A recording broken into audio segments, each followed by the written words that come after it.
Hello, are we here? Hello. Hello, people. Hello?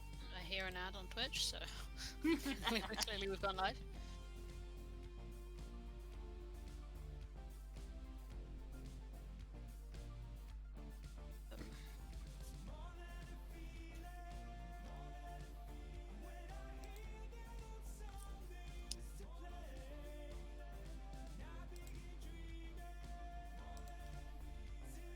Quickly looking at something.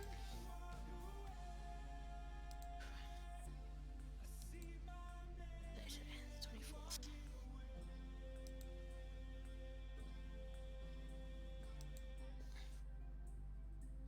Right. I have to do warm up. Doesn't feel right. That doesn't seem correct. Especially because the warm-up is to get your brain thinking, and I think your brain is already going a million miles an hour.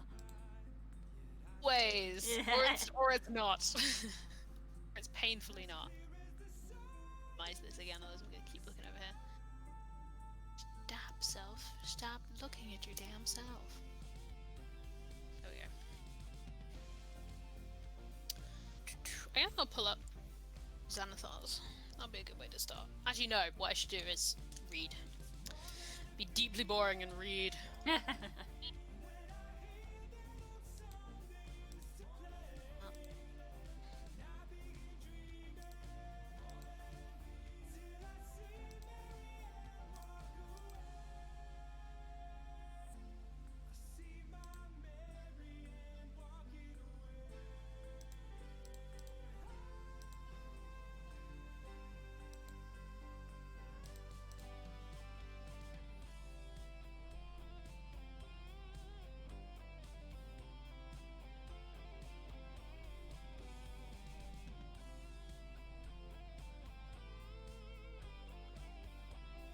Using the wrong keyboard. I might plug my keyboard into my laptop just so I can actually not worry about which one I end up using. Okay. Time for me to do some warm-ups. Yeah.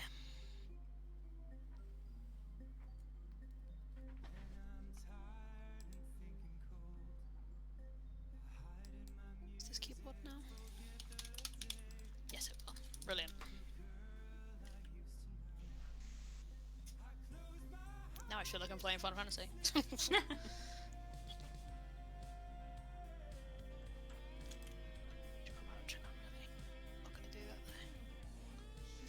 I'm not gonna do that, chat. Suffer.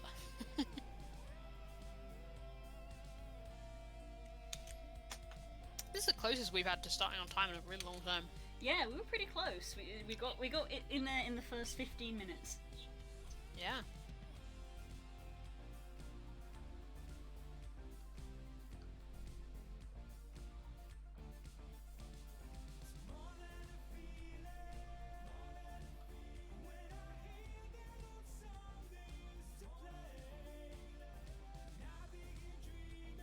I mean, I always need warm-up, but warm-up is especially necessary today because I'm drawing with my gloves on again.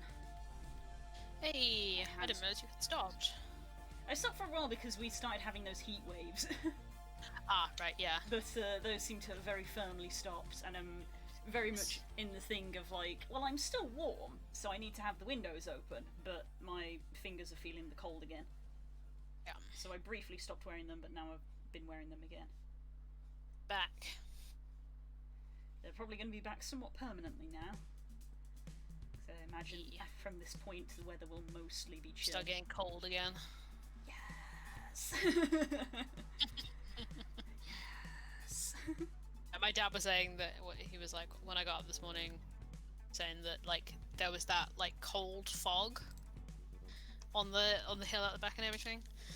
And as he was explaining it, he was like, "Cause he was like, summer's really over," and I was just like, "Yes." And he's like, "Ah, yeah, I thought that would be your reaction." Yes. Love that cold fog in the morning. Yeah. We were talking about the weather at work. Some people are like, "Oh, they say that we might have one more heat wave before the summer's out," and I'm literally there going, "No, Let it die. No! Let it die. I'm like the only person that I ever On speak October.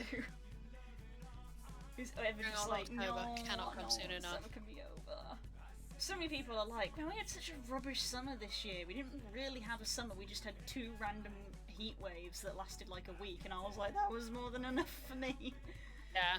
The only thing is, as much as I hate it being really hot, I would rather it was hot and sunny than hot and overcast, which is what it's been like here Because that's worse. the last few weeks. Because it's like the whole day happens, but the lighting level never changes. It's just like a weird ambient, like overcast, and it just doesn't feel like it feels like time's fake. Yeah. So I would rather have it be blistering hot than that. Thought that said gamer weave. It says glamour weave. I thought it said gamer weave. Current fashions involved bright colours and gamer weave. What? You know, that material that they make specifically for it. My only fabric.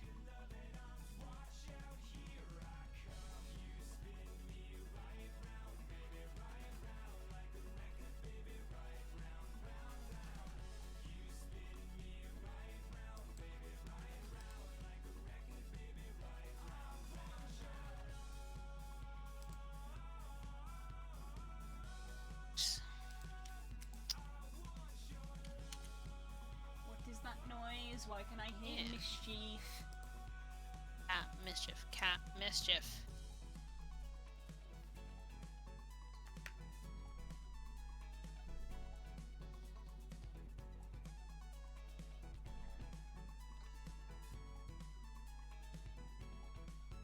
I was in this world. The Dragon Age kid in me. Every time I see something called a Templar in any game, I'm like, oh, Fight or flight. legit though. Any valid Templars I've ever found are in XCOM. And even then I keep getting them killed. We'll see if everyone changes that theme. Tells me probably not. Yep. The thing is that the term Templar really just has a lot of connotations to it.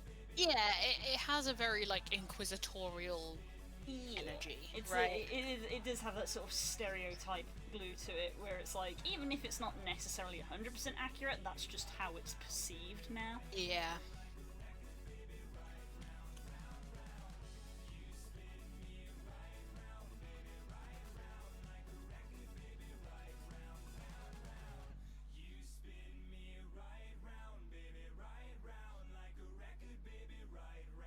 Maybe I won't read this stuff about the divine.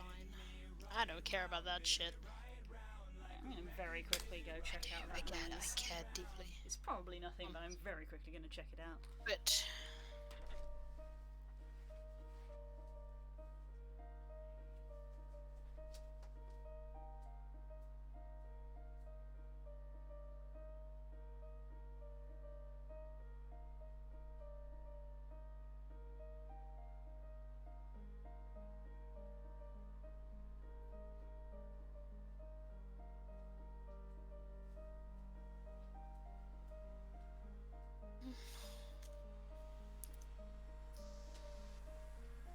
this far in.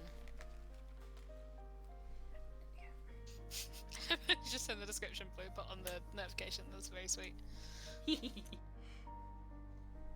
You're back for that way. Yes, Sadie has been acquitted of all crimes. She was asleep. The noise I heard were some of the kids downstairs being noisy in the back garden.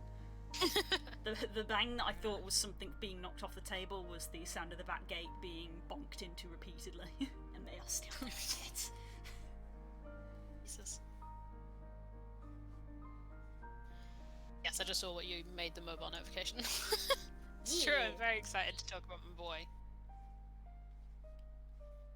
And I'm gonna paint a chair. Yeah. I kind of feel like I should wait to talk about Kid until you're onto the chair, so that you have entertainment. Yeah, potentially. Because I'm going to be spending a lot of time, like, also just like googling wood textures. Very engaging stuff. Such content. Was not my intention. So that's where we can start, huh? How's Final Fantasy treating you? It's doing good, yeah. I've Yeah, you're in Fringes now, huh? Yeah. Fringes, Relka's Reach, literally just went in, peeked into the peaks. Peeked into the peaks, yeah. Peeked into There's the a lot peaks. of there's a lot of like dipping into zones in Stormblood. A lot of like you get a little bit and a little bit and a little bit, and slowly. Yeah. For the expansion, you go to each I part. kind of wondered that because I did because the peaks and the fringes are fucking huge.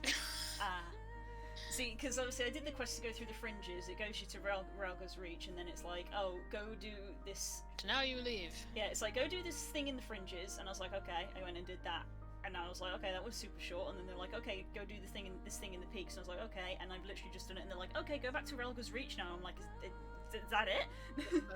That was also super short. But also, when I went to do the next Dragoon quest, because I'm obviously like really over leveled, it was like, oh, you can't do this until you've done this particular quest.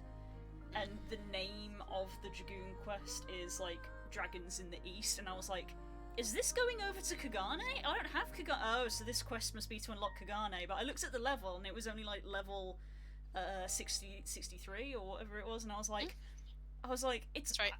Level 63 is going to take me to Kagane already? You'll see, bud. Stormblood's fucking wild. I'm excited. I really loved Heavensward, but I think everybody knew I would. Heavensward is just like I don't know anyone who dislikes Heavensward. Heavensward is just so good. I mean, I suppose there's the reason that it is critically acclaimed. It's critically acclaimed, as much as we mean. I know people have mixed opinions about Realm Reborn and about Stormblood, but Heavensward and Shadowbringers are just like on a different tier of being. Heavensward is just fucking fantastic. Very tempted to just sit, and I have done it for sections of it, but not the whole thing, to just sit and watch all the cutscenes of Heavensward like a movie. Just because it's fucking great, and the characters are so good. They went hard. Yeah. It's one of those things where it's like, having done it now, I almost do feel sorry for new players, because it really is the case of like, please, please, please just get through Realm Reborn.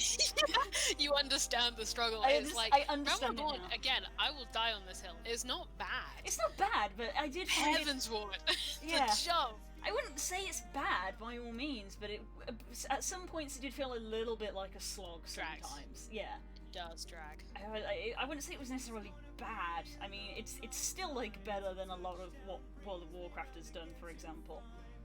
Because, yeah. Throw some tea around this early in the stream, but yes. Heavensward is on it. As you said when you were explaining it to me, it has a lot of groundwork to do, and unfortunately there's not always a very easy way to do that. Hello, Naren. Hello, Naren.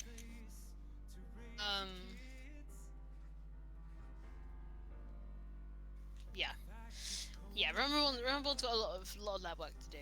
Heavensward benefits from being very self-contained to some extent. As you were saying to pretty much everyone after me, like Standy and Doug and stuff, being like, you know, going through Heavensward won't take you any near as long as going through. Oh my god! Will. Like it took me. Devour Heavensward. It took me ages because I am slow at doing things, but like it still didn't take you very long. Even like Heavensward plus Dragonsong didn't take you very long. I think Dragonsong was. You're admittedly a slower player. I'm a slow player. I feel like I definitely got through Dragonsongs quite quick. Got through Dragonsong, I think, quicker than I did. Yeah, and I'm very like I go through phases with a lot of games. At the moment, I am quite driven with the story at the moment, probably because I'm still on the high of having done Heavensward.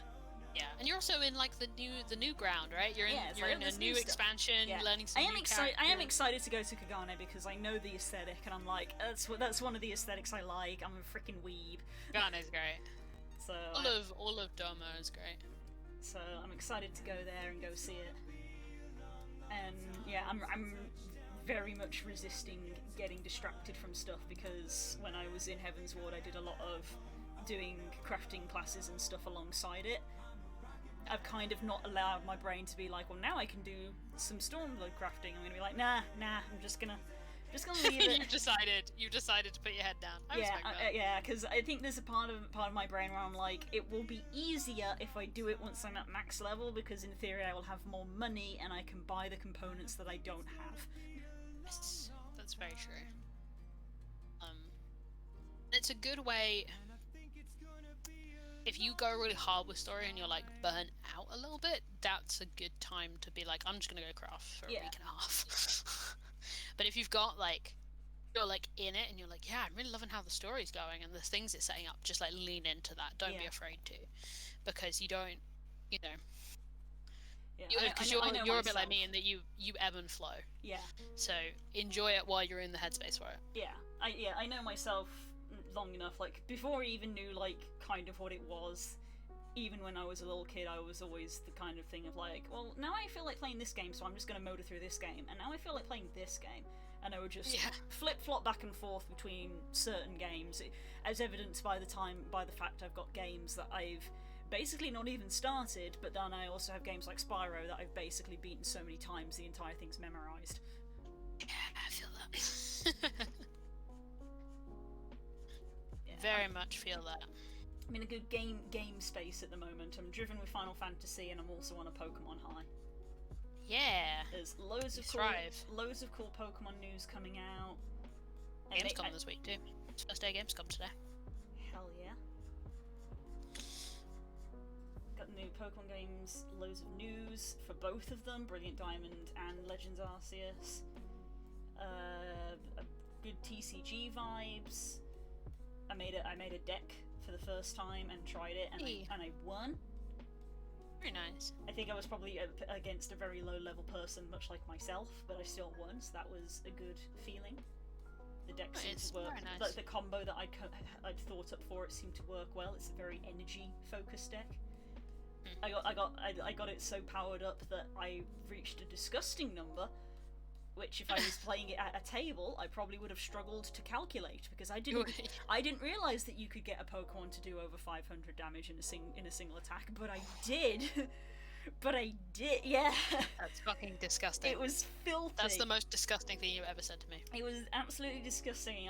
I was very lucky. I pulled a cut again. It was thanks to the stream I did on Sorry. Friday. It's alright. It was thanks to the stream I did on Friday where I was opening a bunch of Oh, packets. you opened just a bunch of them, yeah. Yeah, that I've been storing for like the last year, and I pulled a card, and a random person who just came into the chat was like, "Oh, that card is super good. Like it sells for a lot." And I was like, "Oh, is it? I should try and put it in a deck then if it's really good." So I did, Yes. and that was the card that did 500 damage. Jesus. Because it has an attack which is only base damage 10, but it does plus 30 for every psychic damage energy you have in play on your side of the field. Plus, it has an ability that lets you attach an additional psychic energy, including the one energy that you get per turn.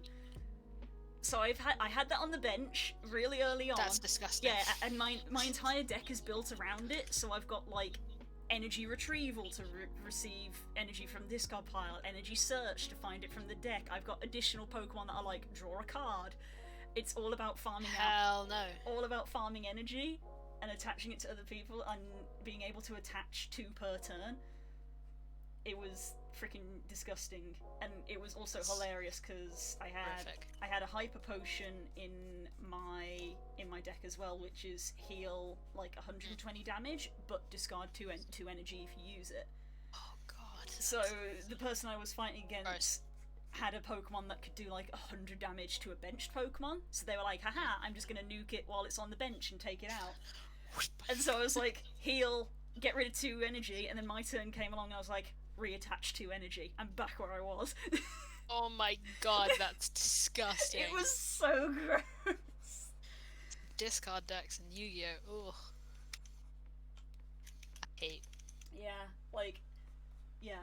I was I was getting to the point where like the amount I was drawing was starting to concern me because I was like, I'm gonna deck out soon because I reached a point where I had so many psychic energy attached that like I was doing 500 damage. I didn't need more energy, but a lot of my stuff was just built around keep drawing because it was obviously cards, trying to build up that strength. I was gonna say I can't remember with it's the same in Pokemon TCGs as it is with Yu-Gi-Oh! Right, where if you run out of cards you lose. Yes.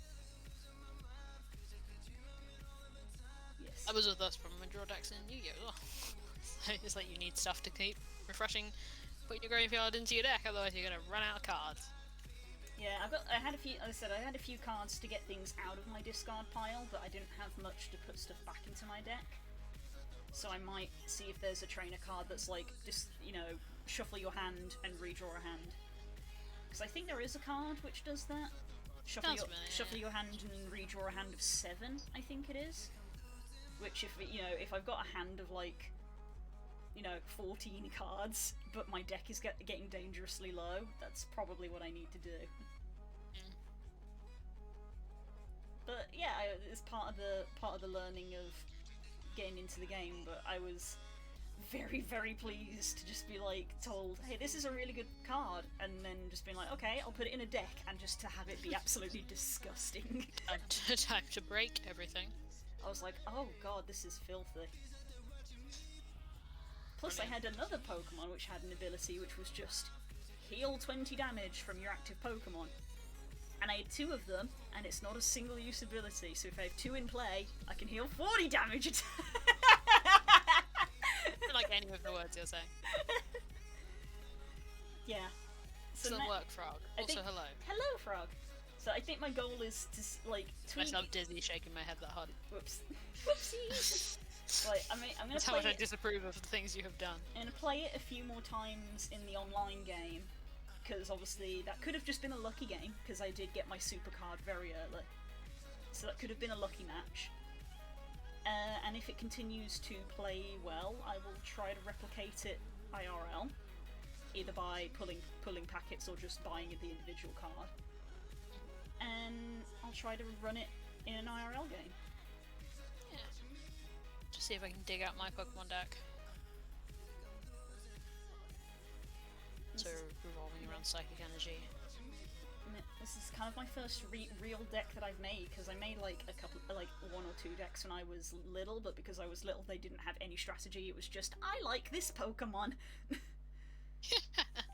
That's valid. This is the first time that that's what my Darkrai deck was. Yeah. This is my first one that's been like, okay, this deck has a theme, and the theme is energy draw and energy power.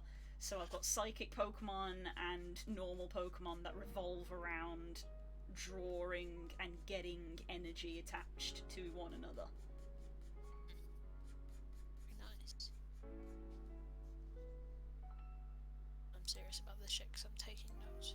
Okay, warm-up line's done. Hello! Okay, we're on to warm-up Pokemon already, which is fantastic given that that's what I was just talking about. So we planned this shit. I literally bought a card today to go in the deck. Very nice. A Cresselia. Cresselia card. Very nice. Yes, it has a one energy cost attack, which is just draw a card. But it has the thing of, if you play this on the first turn, it's 3. So that's handy. And nice.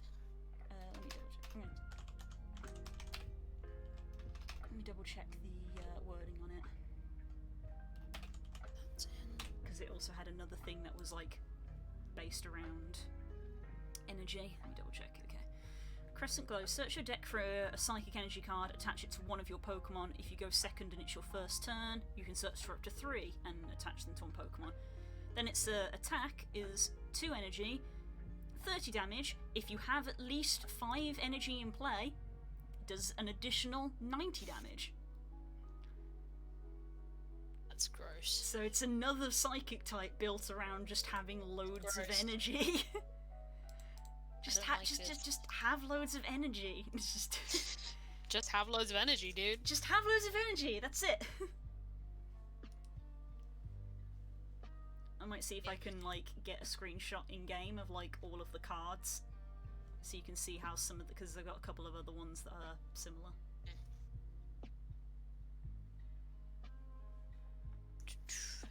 Ooh, sovereign barding. Very nice. It's the sovereign barding. It's very strange.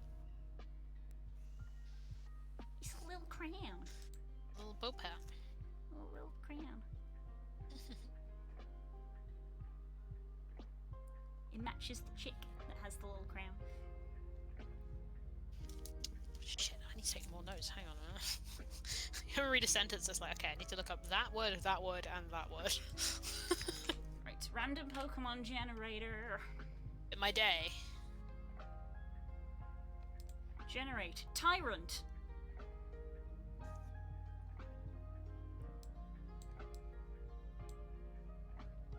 I like Tyrant. Little T-Rex. Little T-Rex boy. Tyrantrum is cool. I had a Tyrantrum in my X and Y team, and it was a beast. Yeah, they are monsters.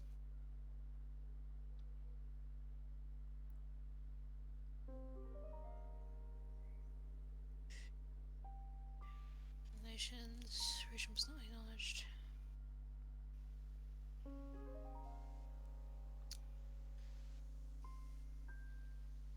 Okay. Their like family ability is like Big Jaws or something, which increases the power of bite-based attacks. So having a Tyrantrum with just like Thunderfang, Ice Fang, Flame Fang, Yeah. Crunch, and that I think most, that's your loadout. Pokemon streams. Yeah, I think most like Pokemon streams build Tyrantrums that way that I've watched.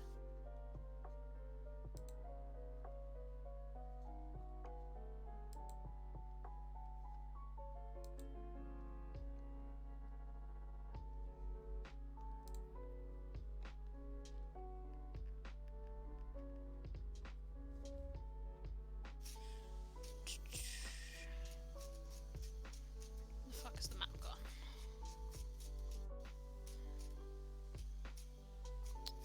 Should really use the bookmarks function more.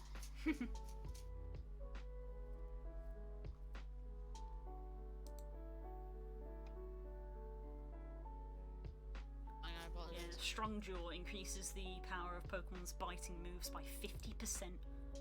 This includes Bite, Crunch, Fire Fang, Hyper Fang, Ice Rend, Poison Fang, Psychic Fang, Thunder Fang.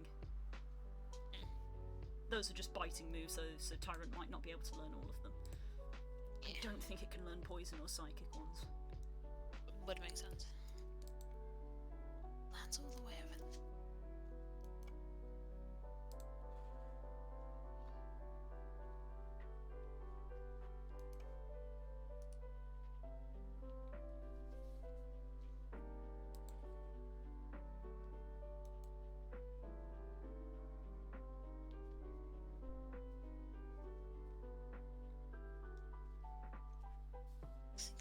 Some good names in this area.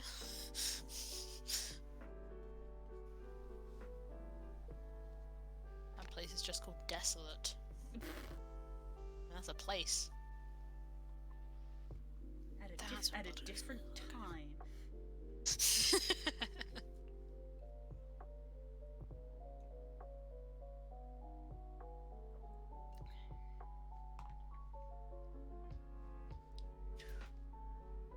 It's funny you should say that, Das, because I believe Tyrant's biggest flaw is its 4 times weakness to ice. Yeah. It's appropriate. Someone thought about that. Cause it's rock and dragon. Yeah.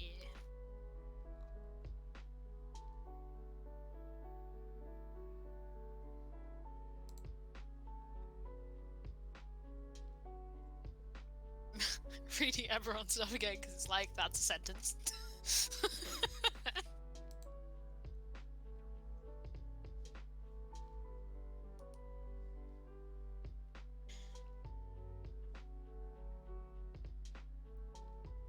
Dares message me.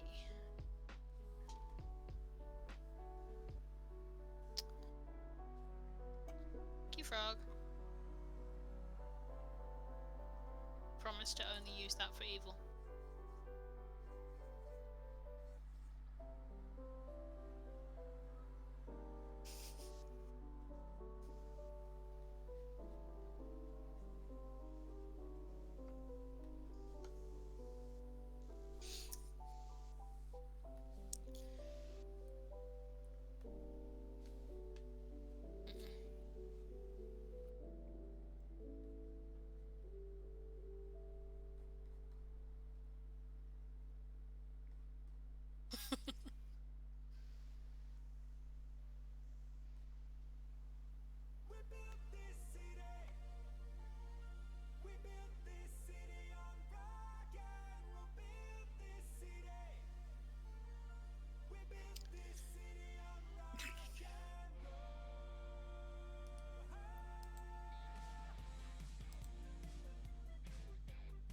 Innistrad, this is to be expected. Good. You guys keep linking me gothic horror stuff, and then you're like, why is your campaign so dark? Bitches, you did this.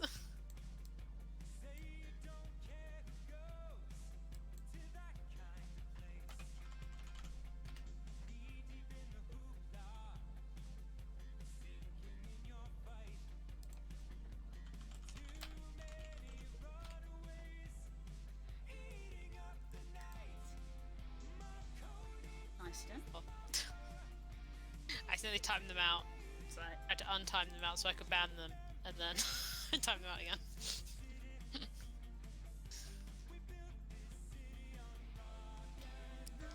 It's fine.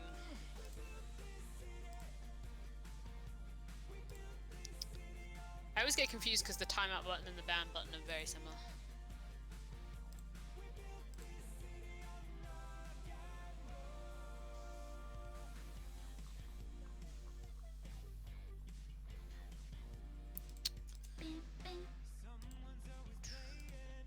I'll listen to Blue. Playlist or album? Whose playlist or album? Oof. Ooh. Urban Magic playlist. Okay. Oh yeah, good fucking cool. Which one? Ooh. Have both. Flip a coin. Roll dice. Because they're both good. Very good, if I do say so myself. Us me had good taste. Well, technically there's. No, that's Curls' playlist. Yeah, one is just you, and one was like a collaboration.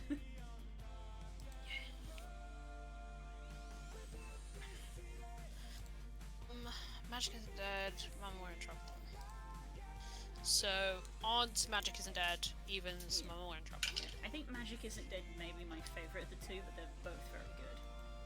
Yeah. Magic Isn't Dead it is.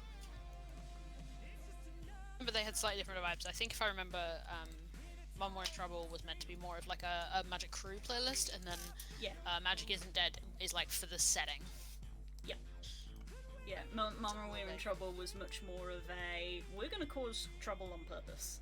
Yeah.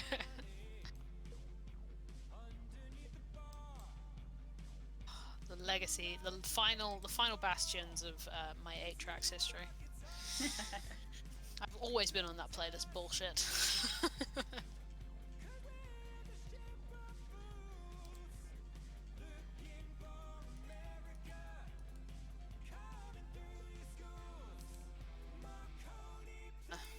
DMing thing, but I have Eberron notes on the front of it.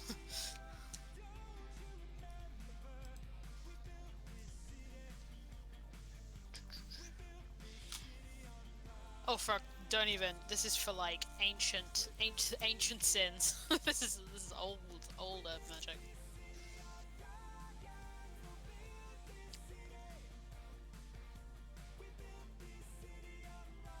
Yeah, these playlists are from a mean, we imported them from 8-tracks. We imported them from 8-tracks, so that's like, what?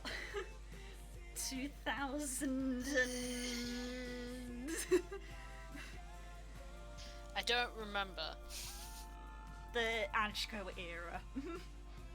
I want to Google when did 8-tracks start sucking, but...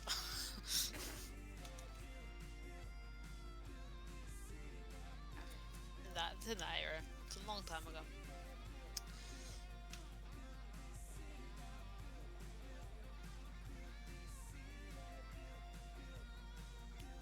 I went back into my old starred playlist, so from before Spotify had a liked songs feature, it had just had the starred playlist that you just had to keep adding stuff to. And I went back to the very beginning of it,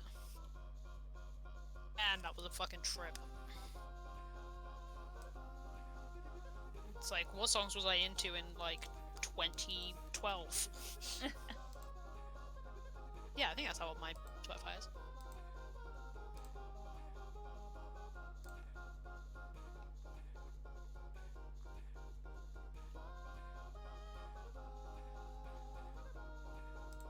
Very old.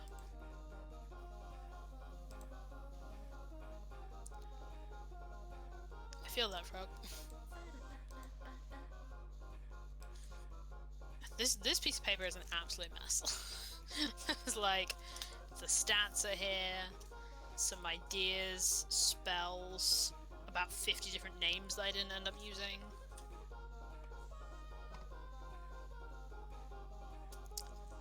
Mess.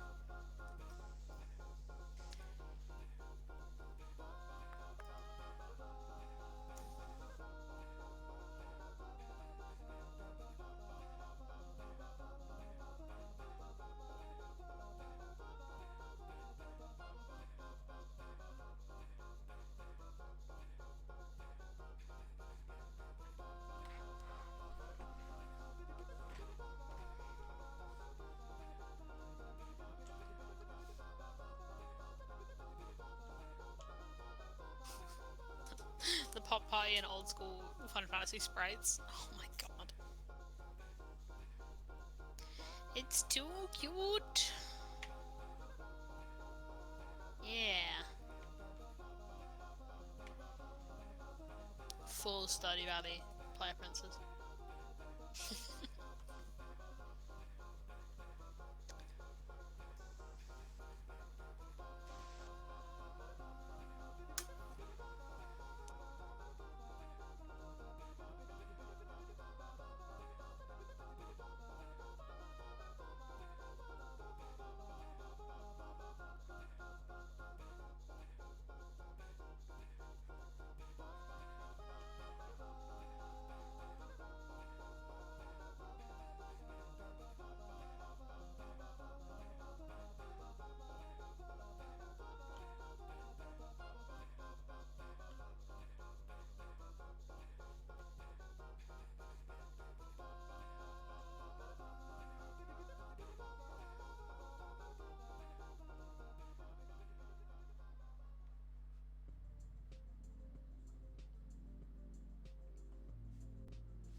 Both?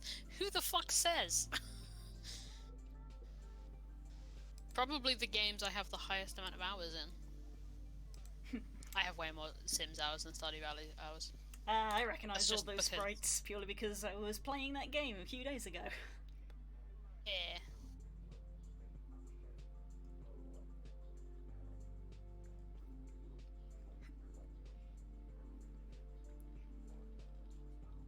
Is when the Tomberry incident. Mhm. God, that was fucking funny. Me and Spooks sat on the sofa, literally screaming and holding each other, just going, ah! and she's there holding the controller going, what is it? And we're just like, ah!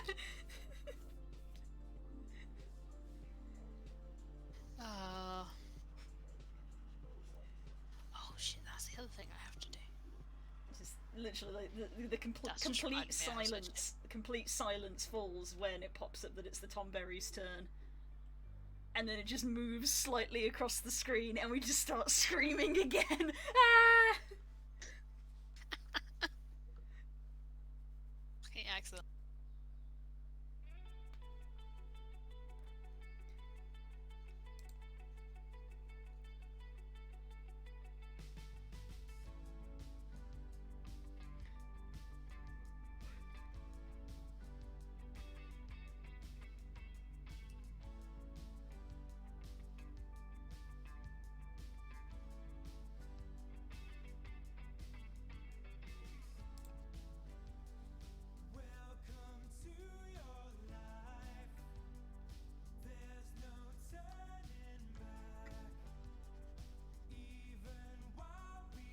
This song in a very long time. Crank that shit.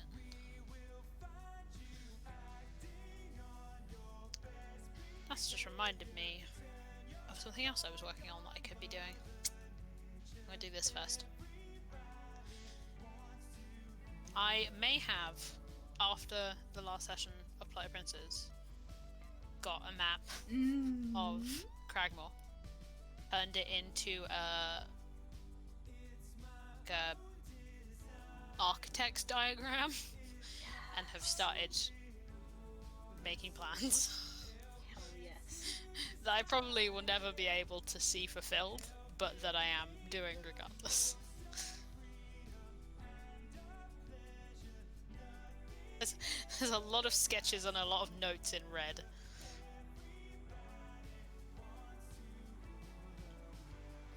The girl has plans. Mostly me. I'm more excited about this than Posey.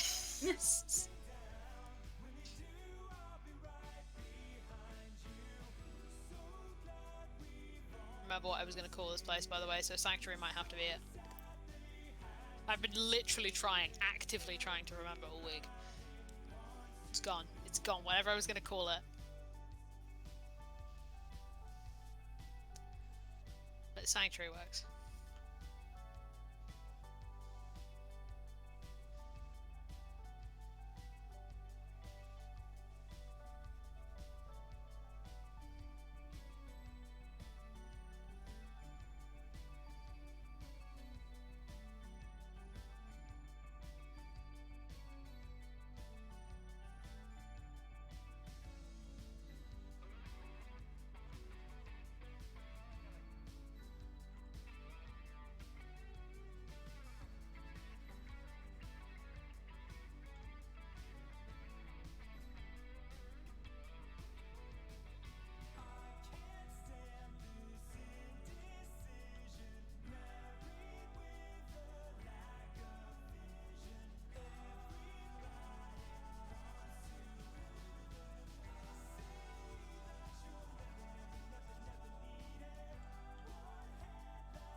time we start our stream, I forget all the things that I was like, I'm gonna save that so I can talk to Blood about it on our stream. I mean, the big one was Gone, your big one was the character. I'm saving that boy. Okay. So you're starting to work on Cher. Fair. Because when I start talking about the boy, I'm not going to stop talking about the boy for the rest of the stream, and I may as well entertain you. Yes, the chair is going to be very engaging. Anything I've been thinking about other than Did I tell you I finished sophomore year? No, I think I saw you tweet about it, but you've not spoken to me about it. So, I hyper-focused really bad. I saw. Like, really bad. And so I watched all of Fantasy High and all of Fantasy High sophomore year in, like, a disgustingly short amount of time.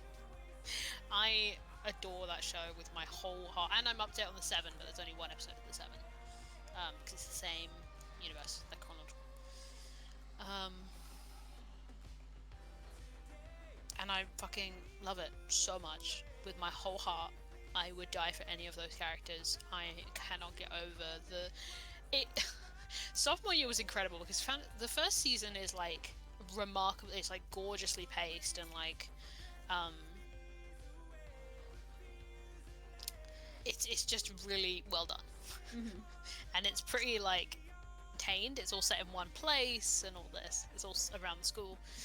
Sophomore year compared to it is like the Wild West because they did it all in live streams instead of like the very edited curated thing they normally do. Yeah.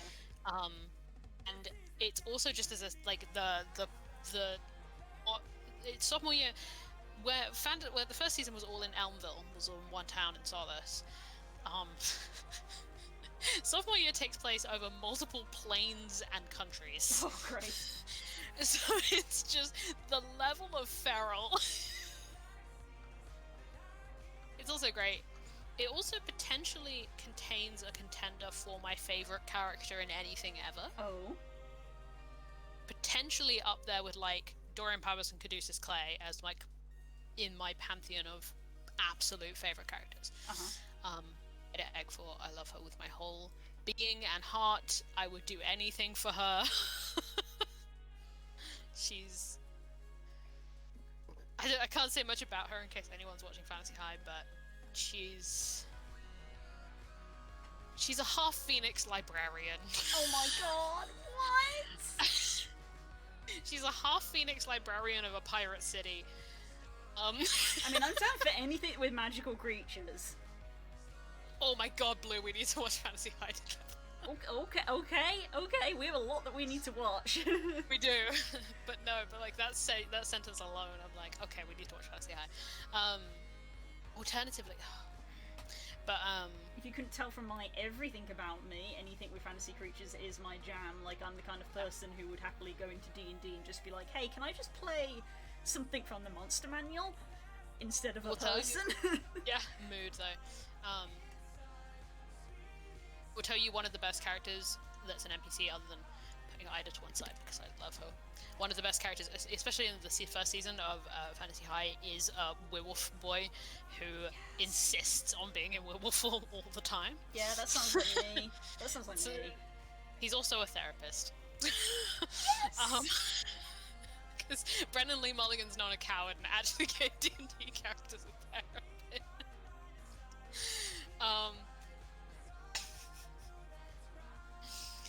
Explaining anything about Fantasy High is just astounding. It's like, I don't know how to begin to explain anything that happens. Dust has made a very valid contribution to this conversation. He's a therapy dog, yeah. As you know who I'm talking about because you've sent me clips of Jawbone before. Jawbone? I am here. Oh fuck, what's the quote?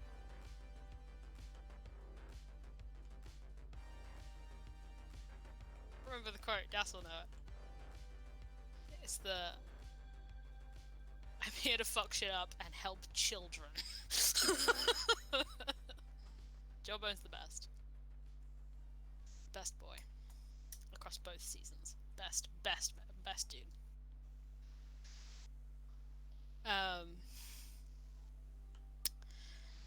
but oh god. And then the 7 looks like it's going to be insane as well.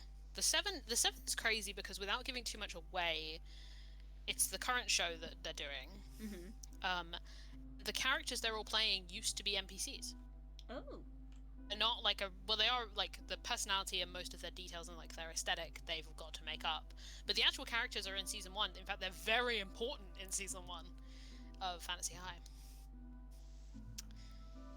The creation of the 7 is very important to the first season. So it's kind of wild to see them all put the twists on like these pretty established characters. Like Sam Nightingale is like a very important character in season 1, and then there's a new player playing her. It's not Brendan anymore. Wild. It's very fun.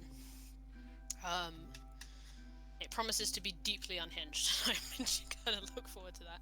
But yeah, I finished that, and now even though I said I wasn't gonna start watching it until next week, I have started watching Crown of Candy. I was gonna save Crown of Candy for when I'm packing.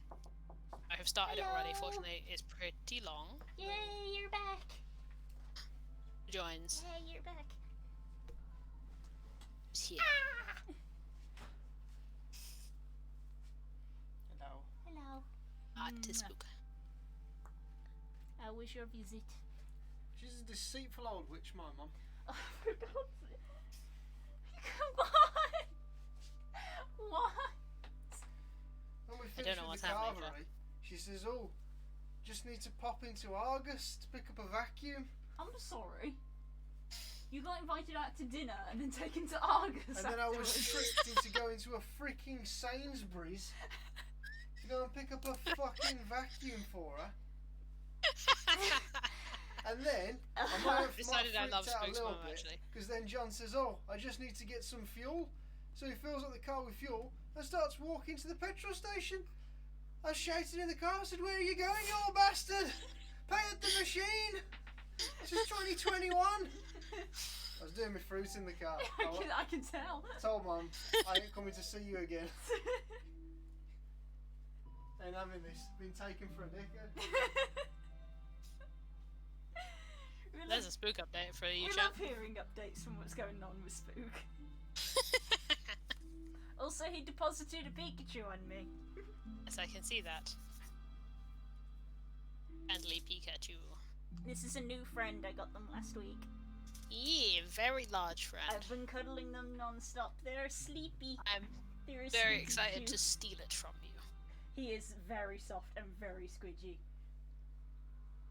You're My gonna beautiful, love him. sweet He's little like, boy. I don't Use know. that boy as a pillow. Yeah, I don't know what the name of it is, but it's like an extra squidgy fabric, and like the entire fabric is like feels slightly elasticated. Like the whole thing has a bit of bounce to Brilliant. it.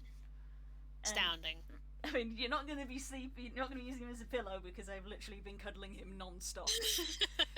That sounds like a competition, my friend. You will not win. This is my house. That's what you think. I will set a Sadie underestimate on me. you. Okay, you might win that one. My one weakness, not knowing how the fuck cats or exist, But or their how body cats? language. How cats? Oh, how cats? Hello. Oh, speaking of, don't shove her in the camera like that. Hello, Sadie. Or body language I don't have to interpret because you're just upset all the time. Here is an angry potato. With a dirty face. Angry cuz small. Mad at all. Mad at tool. Angry because small. Meh. See, you haven't got a second guess with Sadie. With other cats, you're like, I don't know, No. I'm not reading the vibe Matilda, here, I don't know what she's scheming, but Sadie, I just know. Yeah, exactly. Yeah, she doesn't want to be here. She doesn't like me. We know That's where all we that needs to stand. be known. Too close.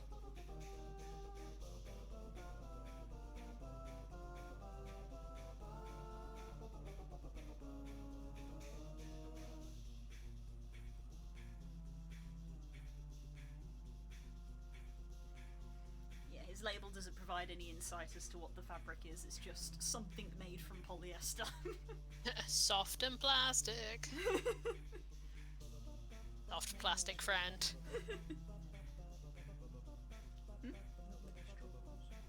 Yeah, she seems quite content for now. Yeah, she's been remarkably quiet since you picked her up.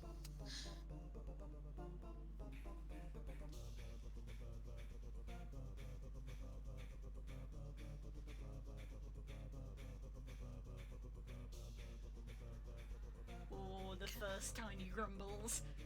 The first rumbles of anger. There it is. There it is. There we go. Down we go. How dare you. Shake away the evil. Turn around to make sure you understand that you are evil. Curly fries! Hey, Spook.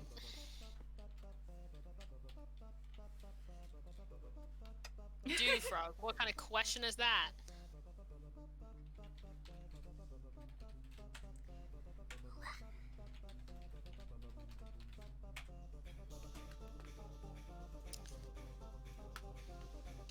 This dial is so sensitive. Scroll past the table in this book that is the things you have lost in war. Oh boy.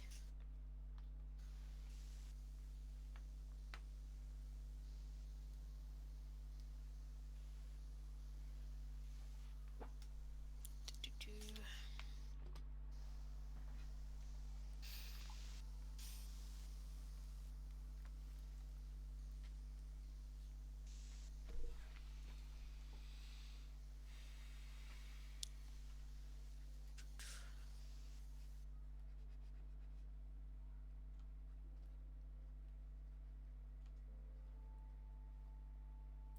You okay? Yeah.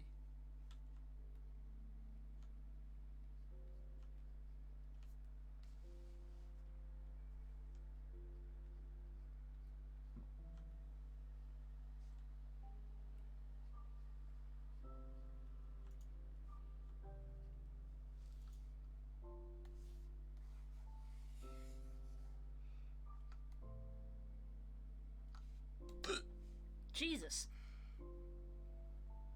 No, it's Spook. I got to smirk. I saw the smirk. Look, she's like, that was good. No, she's not. She's like, that was terrible, and I hate that I'm smiling. Both of you are terrible. Honest, you deserve each You other. deserve each other. I think I've made You that exact face deserve about each both of you in other. like 2 hours.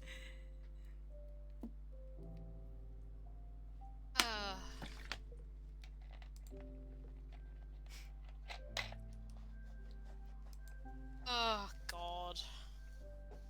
Maybe I'm not excited about seeing you nerds.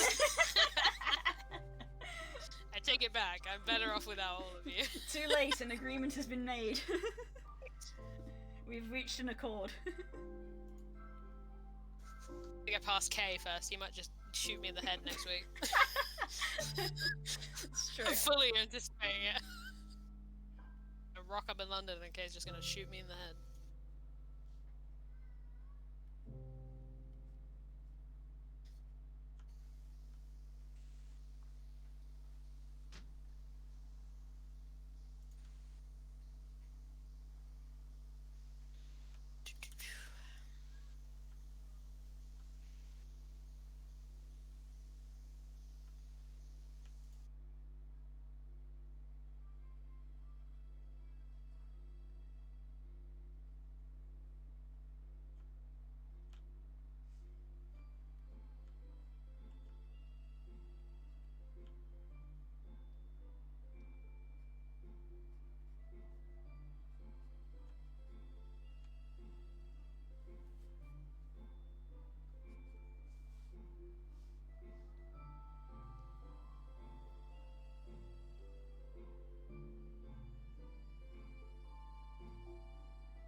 Boca.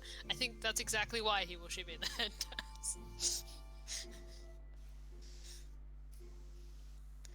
It's exactly why I think it will happen.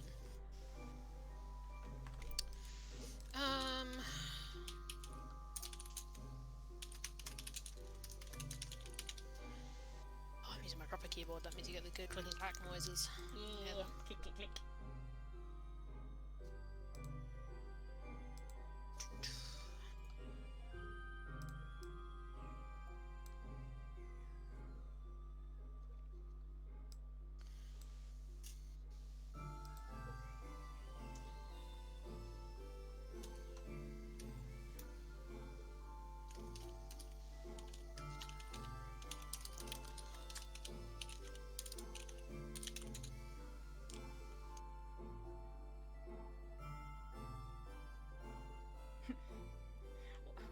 What's wrong with Wales? I thought Wales was nice.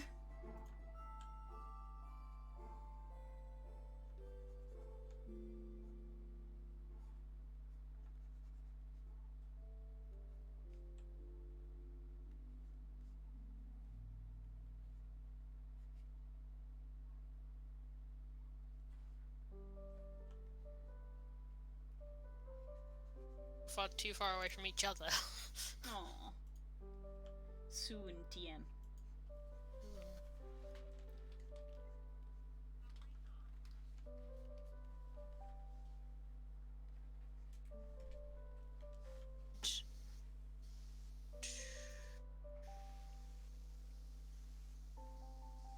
I'm trying to find one of those like quick character bio TDLR.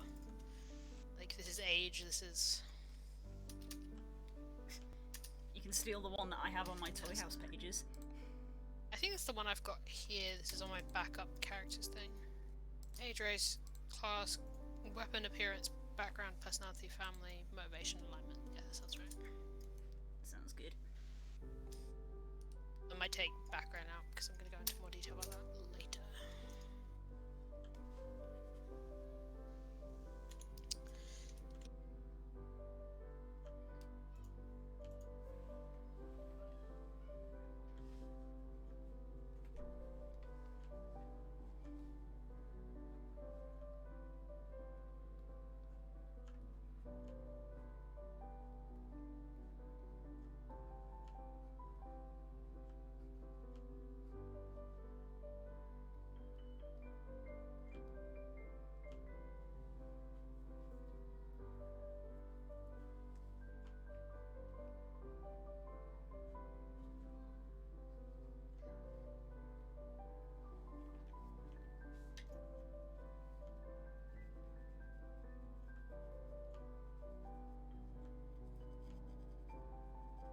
It's a little stompy Tyranitar.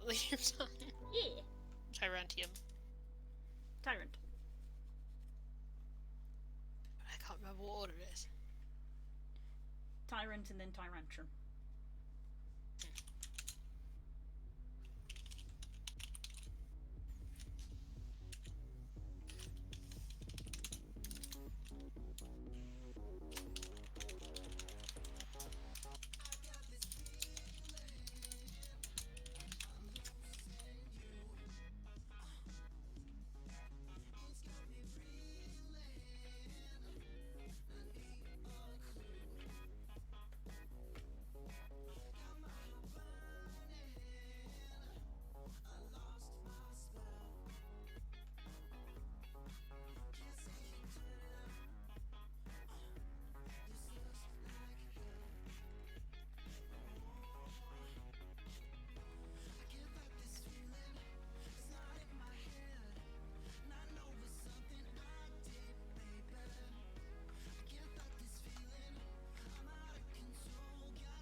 Ix was a Pokemon, I think she'd be a Tyrant. Oh god. An easy one-to-one, don't you think? Guess it, babes. Ooh. Fair point. Not because anyone redeemed it, but because I'm taking it up. I haven't had any water this stream. I'll redeem it. Here we go. I was thirsty because Ready, drink, bitches. I just downed the remainder of my drink, so I was thirsty.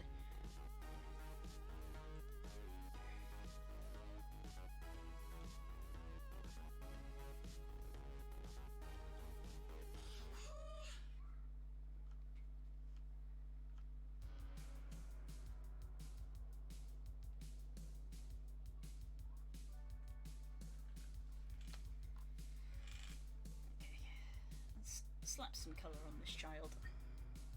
Because that's the bit Yeah. that's mainly the bit I need to practice.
Slowly learning that life is okay.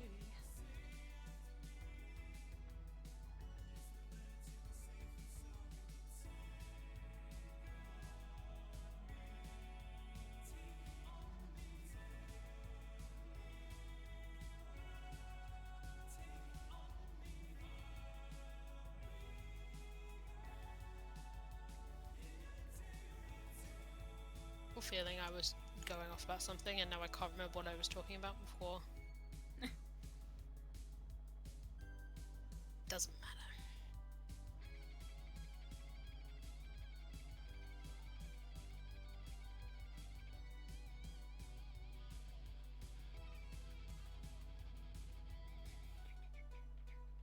Bio.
I working on the backstory for Kid tonight? I sure am.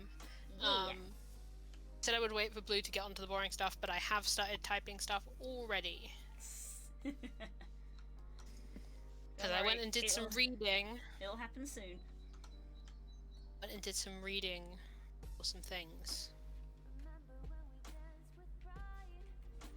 Don't know how it's gonna go. It'll happen soon because I try to cut off warm up at 9, so it'll be soon. It's fine. At the moment, I'm just like writing up like a very basic bio.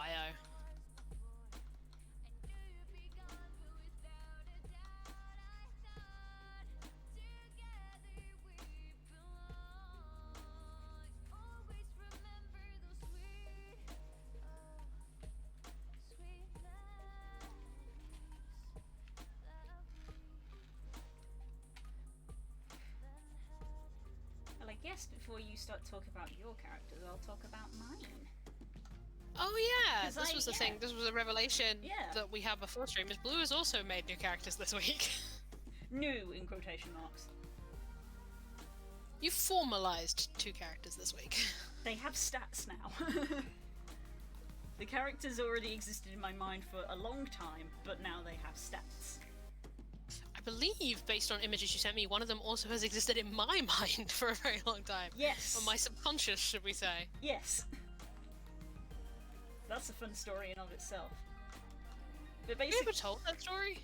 I feel like we must have done. Must have done. We must have talked about. We must have talked about it. We're gonna tell it again anyway, so it doesn't matter because we're about to tell it again. But yeah, basically, what as I've said, the main reason that I'm not joining you guys is basically I'm already playing too much D&D. Let's be honest. I can't be. I'm not free every Saturday, and the Saturday that I am free, I'm free because I'm spending it with Spook, and I want to spend it with Spook. But ironically, Spook wants to spend that Saturday playing D&D.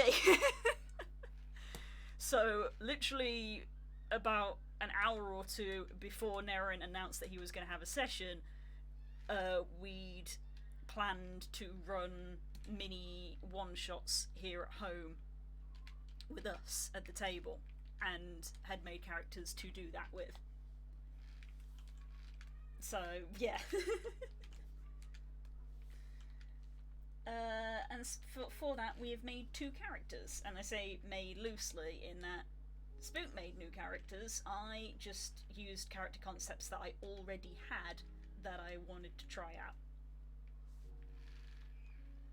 So one is less formed than the other, and I guess I'll start with that one, which is my Eladrin Bladesinger, which as I said to guys before we started, it was funny because Spook sat down and flicked through the player's handbook and was like, what shall I make? Whereas I came in here and loaded up the list.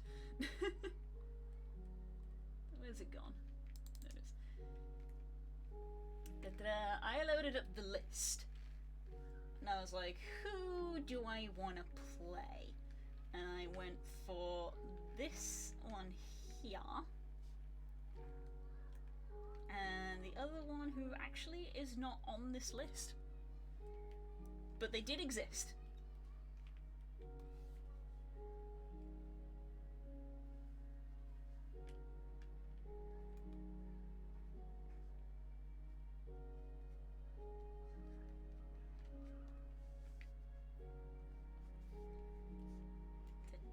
These 2.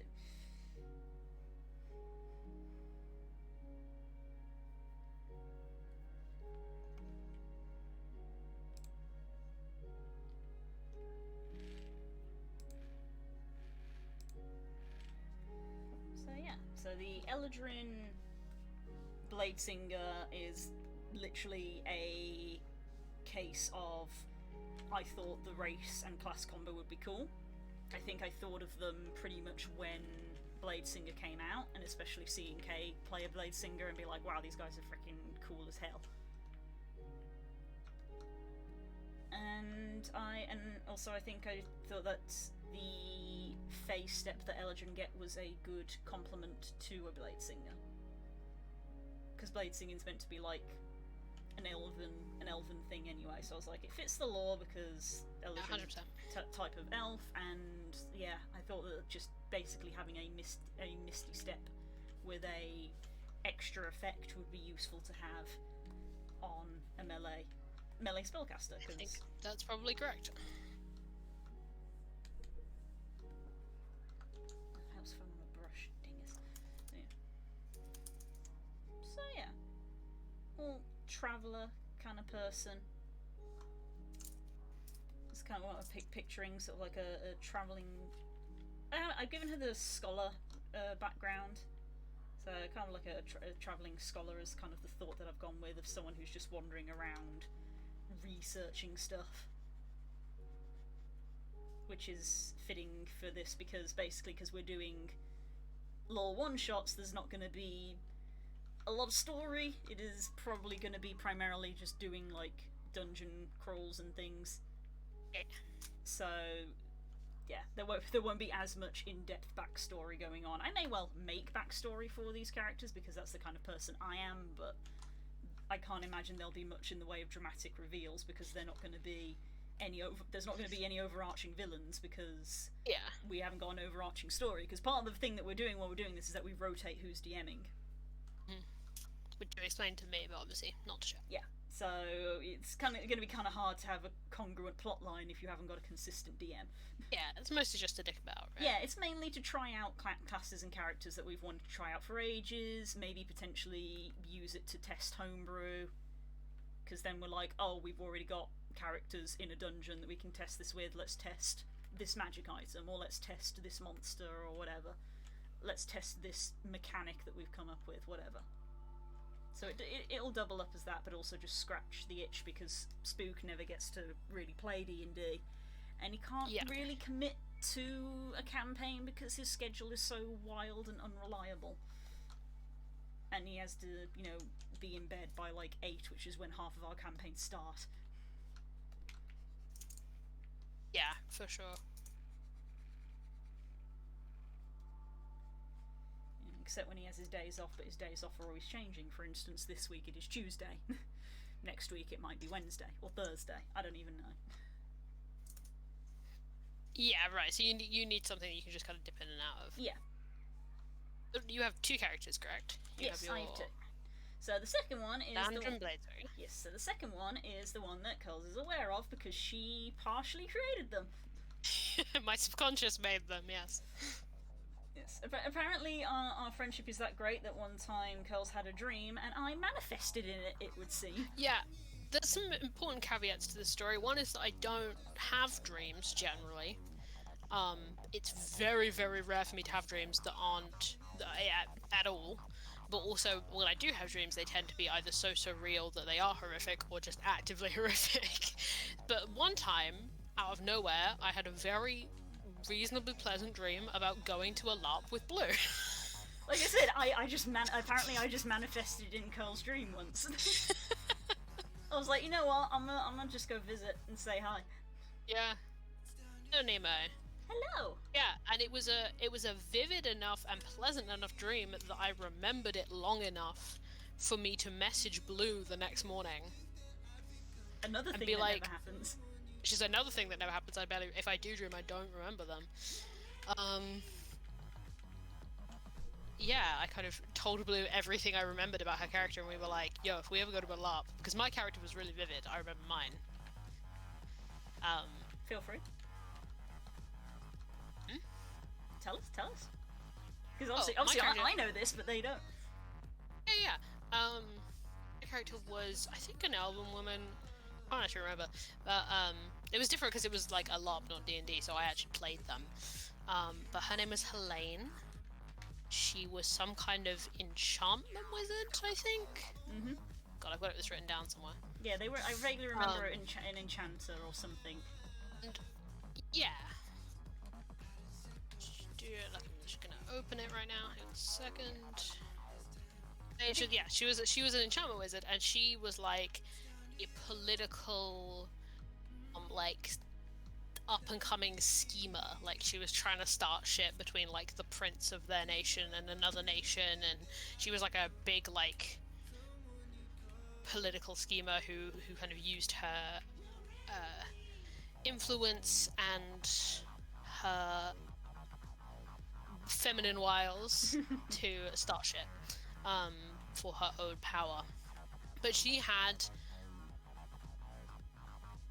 When we were LARPing, so obviously me and you went together everywhere. We were together. But, so we had characters that were like this. Yep. And I seem to recall that we kind of had like a little shop. Or like your character was a merchant of some kind. I was like all I a remember was merchant. that I've literally got this written down. Is that like as we were going around to like other nations, I've been watching a lot of content about Empire. If anyone knows what that is, that's kind of the visual. We were going around to other nations, and I was using the fact that you were going to do trading with other players as a way to scheme. The difference is that Mara's evil. Mara's evil and a vampire. Helene is just a not even a very powerful spellcaster. She's just a woman with not very much influence, who wants to kind of climb her way up. And she's not necessarily evil, but she's definitely in neutral territory. Yeah, and she's just a little bit scandalous, I guess. She's a little scandalous. But yeah, your character was like, I remember you had some spellcasting abilities, I think. See, I remember like you were just in. I remember this because this was how we deduced it earlier. Because when we were talking about it over coffee, because you remembered a few things. So it was like you remembered I was a merchant. You remembered I was some kind of spellcaster. That I was fairly charismatic, but also had leather armor, and that was the final nail in the coffin where I was like, there's only one class that fits all of those things, which is a warlock, because only warlocks can have leather D&D armor. terms, yeah. In terms of D&D, it was all, so I literally said, I was like, of course, in the dream where I manifest, in your LARPing session, where you're playing a wizard, you make me a warlock. Can I say? So I wrote these things down as well, and even played around with like a visual, even though I was going off curls. Whose visual for this was me. It's just you in real life. It was just me, and went and made a character, and she's just been hanging around in my brain, and now I have an excuse to play her because I was like, well, there's no story or anything attached to it. It's just a character. So now in this concept of like characters that just kind of drop in and out, I'm like, well, a travelling merchant is perfect for that. It's perfect. It's perfect for that. So yeah, so she's the other one that I've gone with. Haven't, in typical me fashion, I haven't settled on a name for either of them. Oh, because I remember your character I didn't. Yeah, you didn't. No, because my character definitely had a name, but yours didn't. Yeah, you couldn't remember the name for mine.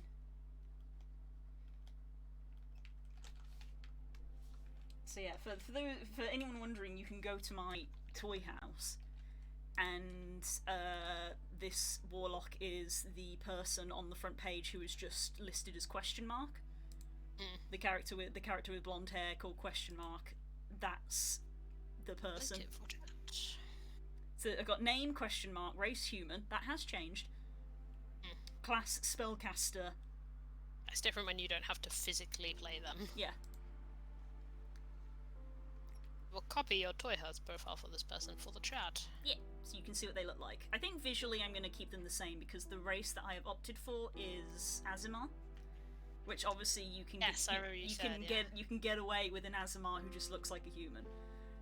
So that was where I made the sort of mechanical dip of I'm going to be an Azimar because I'm going to get better charisma for this, and the abilities are good. And also, I have yet to play an Azimar. Cool. Yeah, Toy House profile for.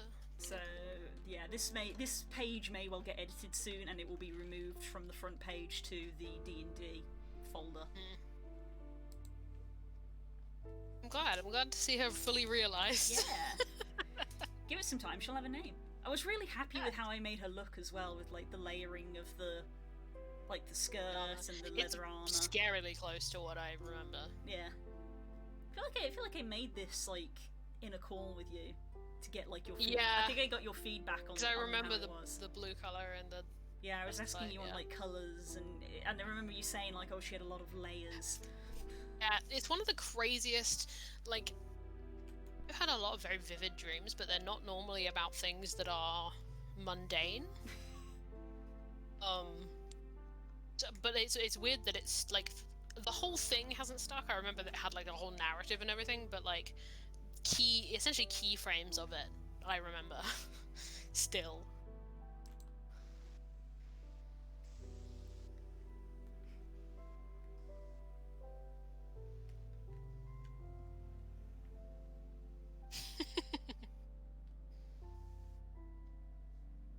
So yeah, so that's a fun little story. Yeah. I love One telling day. I love telling that story. Yeah, maybe Yeah, one day we'll it's- actually do it. One day we have to do it. I'm desperate to do a LARP at some point. Obviously not in like the Yeah. near future, but at some point,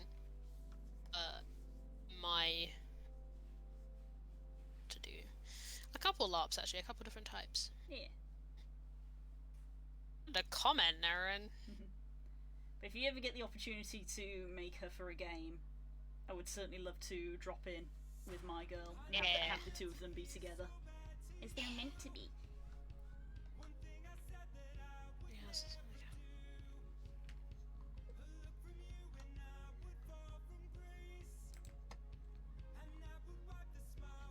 Reading.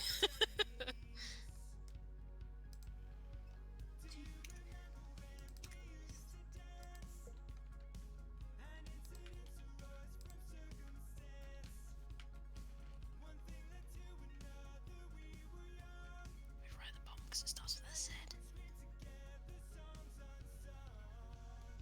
Yeah, that's one of the wilder stories we have, to be fair. Yeah, that is a wild one, but it's a good one. Very good one.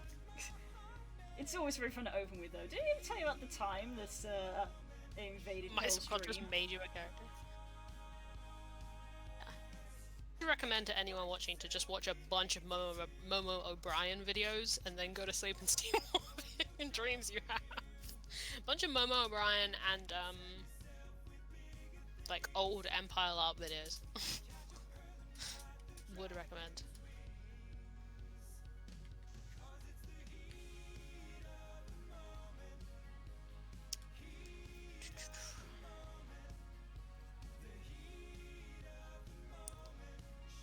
What was I looking at for places?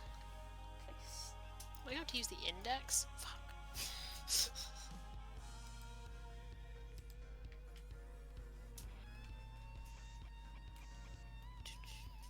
Oh, I might be looking at the wrong thing.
That's Helene very much had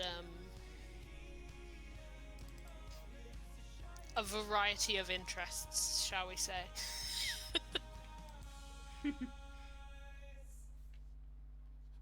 Very much part of the whole scandal of everything. Yeah, it's weird. It's a weird one because I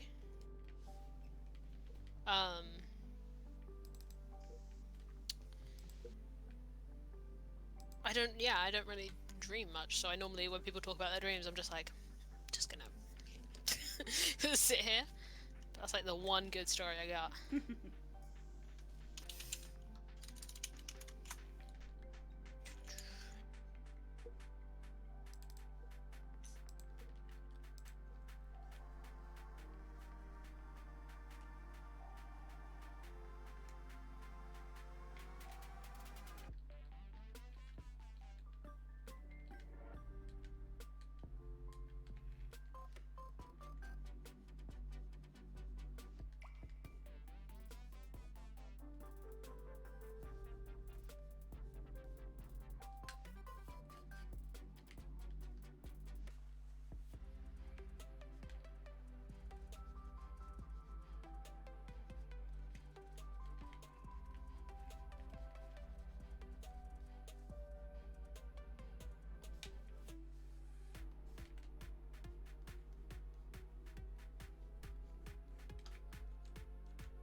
Tyrant is done, so I'm gonna go top up my water, and then we can crack on with the meat of things. And no worries.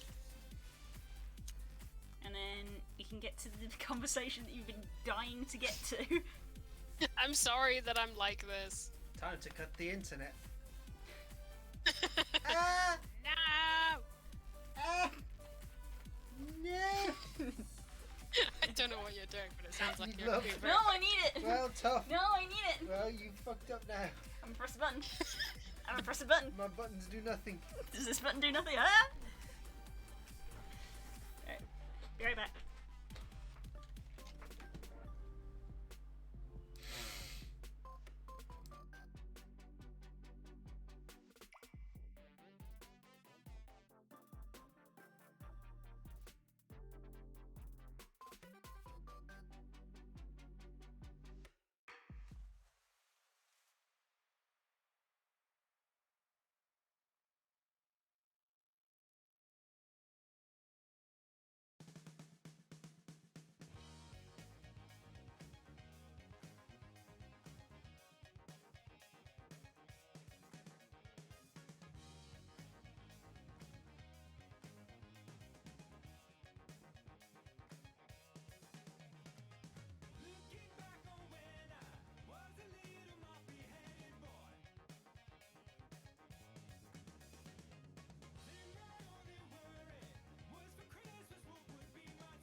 Bonded here.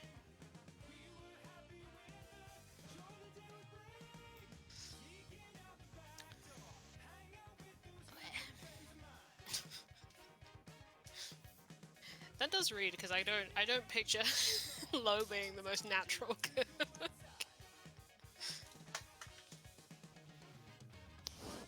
Oops, my pencil just left this plane of existence as a consequence for me roasting Lo. Where did that even go? I think that did just leave this plane of existence. I joked about that, but I think that's actually true. Whoops. That's what I get.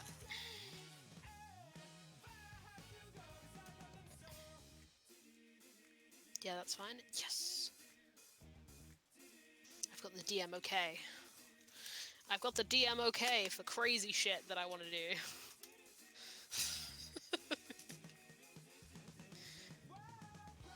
Do you teach Posey?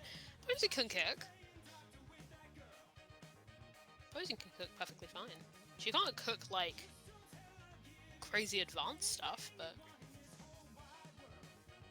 she can for sure cook. She can cook better. There we go.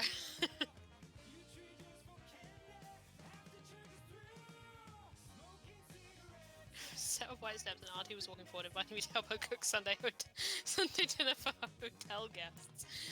Oh, fucking, that is a fae trying to trick you into eating their fairy food.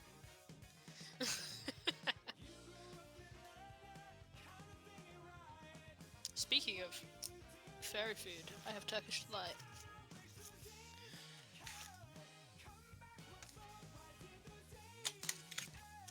I have bad Turkish delight. It's time to be trapped under the power of the White Witch forever.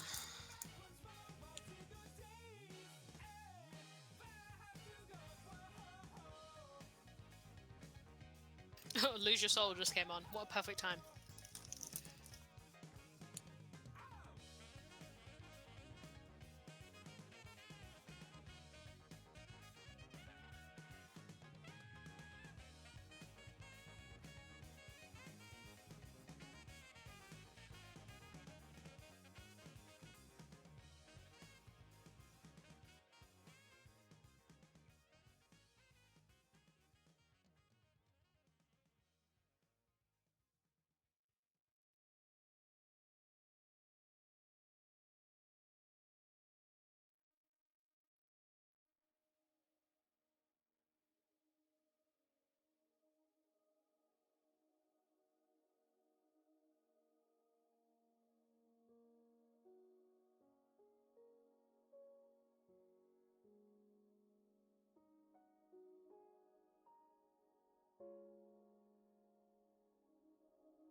character and you're like,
very good.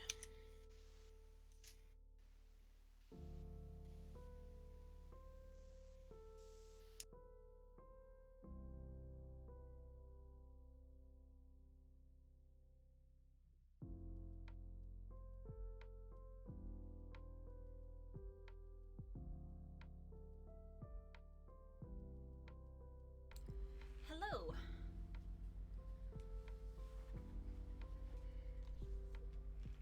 So, I've texted like,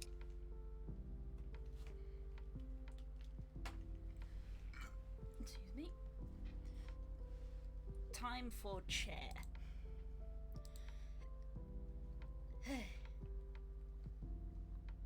chair time.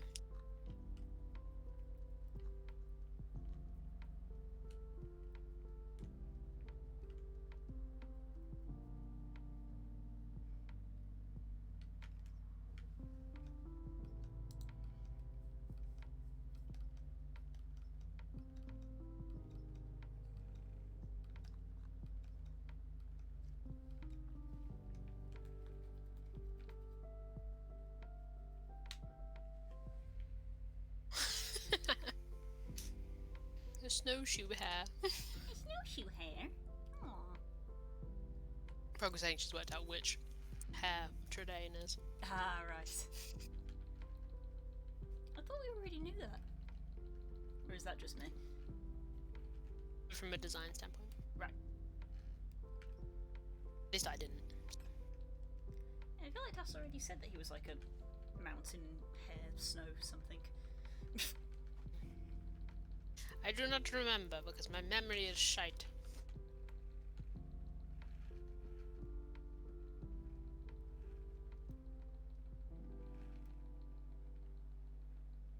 I'm gonna start writing about Kid, so that means I'm gonna start talking about Kid. Go on. Boy. Tell me about this boy. Okay. So his like name is Kid, or the Kid. But his proper name is Kidra Anima. But everyone just calls him Kid. He's a profoundly weird boy that I've made. You ever just make... Do you ever make a character and the first thing you message your DM about this character is, okay, hear me out? Yes. That's Kid. He's a divination wizard, which I think I've told you. And he doesn't know what this means, but I will say, and people in chat, you are to be fair, it doesn't matter that you know this because he doesn't know what it means. He's a Kalashtar, if you know what that is. One of them. Which is a race unique to Eberron, that are like... they're humanoids that have some connection to to the plane of dreams. Yeah. I'm trying to get all this lore right. That has kind of been severed, but this spirit connects to the remaining families of the Kalashtar. And I don't know out of character much about them, and I'm trying not to read too much about it, because Kid is what's called an orphan Kalashtar, which means that he doesn't know anything about it. He doesn't know what Kalashtar. Well, you might know what Kalashtar are, but he doesn't know that he is one necessarily, or if he does, he doesn't know what that means.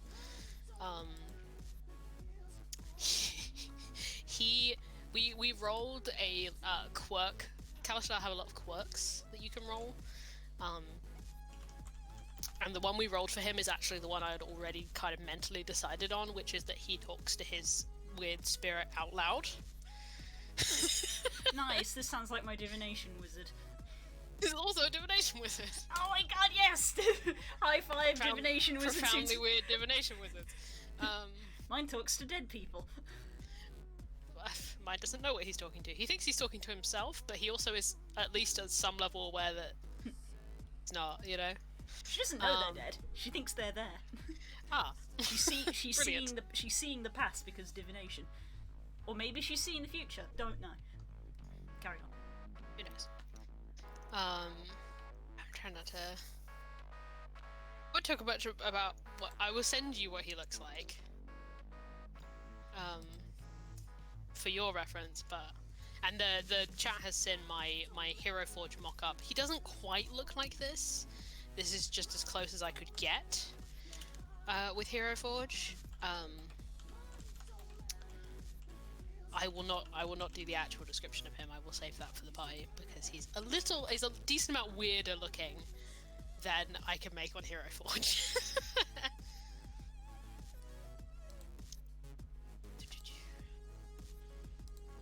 But this is the vibe for your reference, Blue.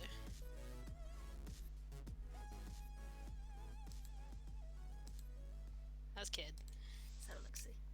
Ooh. He's very weird. Yeah, I mean, admittedly, I don't really know much about what a Kalashtar is, so I wouldn't know how to identify one. But my immediate thing was like, oh, is that like a changeling or something? But I guess I don't know what Kalashtar are meant to look like, so I don't know. Kalashtar, most like art of Kalashtar just has them looking mostly like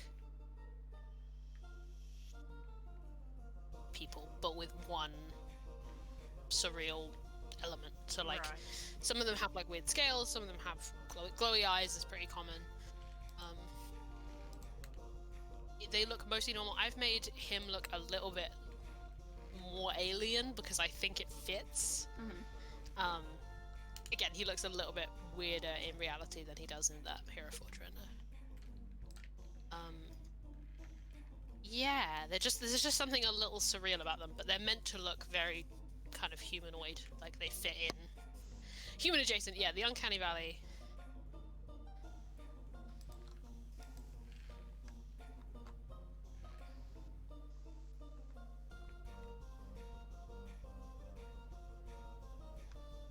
Okay, now. Going with the original plan? But yeah, what have I put in my, like... Here we go. Yeah, eccentric. Has the energy of someone who's a great deal more popular than he is. Grandstands a lot, talks to himself almost incessantly. Gifted with potent seer abilities and uses them mostly for mischief and occasionally for helping out people. Okay, cool, Naren, no worries. I haven't started writing anything yet, Naren, so you're good. Yeah, he's just... I haven't defined a bunch about him. As you can tell, I'm talking to Naren about it right now. But I know who he works for. He works for a group, shall we say, and being suitably detailed and vague about this, who kind of gave him a shot. He kind of quote-unquote contracts for them, but they kind of, you know, gave him a shot, and he's trying to reward their care for him, basically. They kind of stuck up for him when they didn't have to do that, and so he's trying to pay it back. Yeah. And he's just a little strange. What was the fucking description I gave?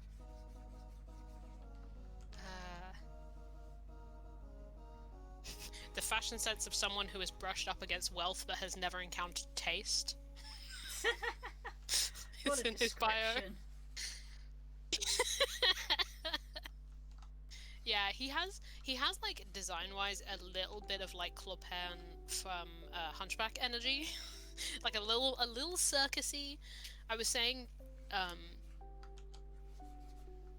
that he's kind of inspired from a character that Hank Green played in Titans Grave Ashes of Wakana, who was like a robot circus performer kind of character. She was a lizard actually, but she made robots. Full health check from Stongel. Hey. Perfect timing, Stanju. Thank you, Tass. I'm glad you think my OCs are cool. They are very cool. They are extremely cool. It is just very strange.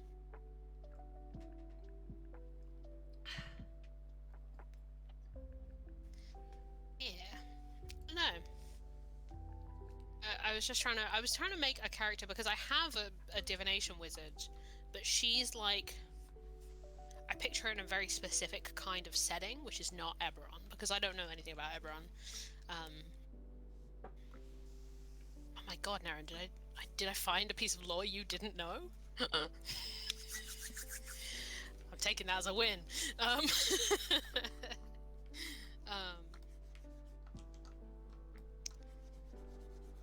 But yeah, I didn't know anything about Eberron, so I was like, I'm gonna make a character that's kind of fit to purpose. So I made a character that's very unique to Eberron, but also is a little outsidery, so that I can learn alongside them. And the fun thing about being a divination specialist is that I can very literally learn alongside them, because, you know, the past, the present, the future, these things are very All of that jazz. nebulous for a divination specialist.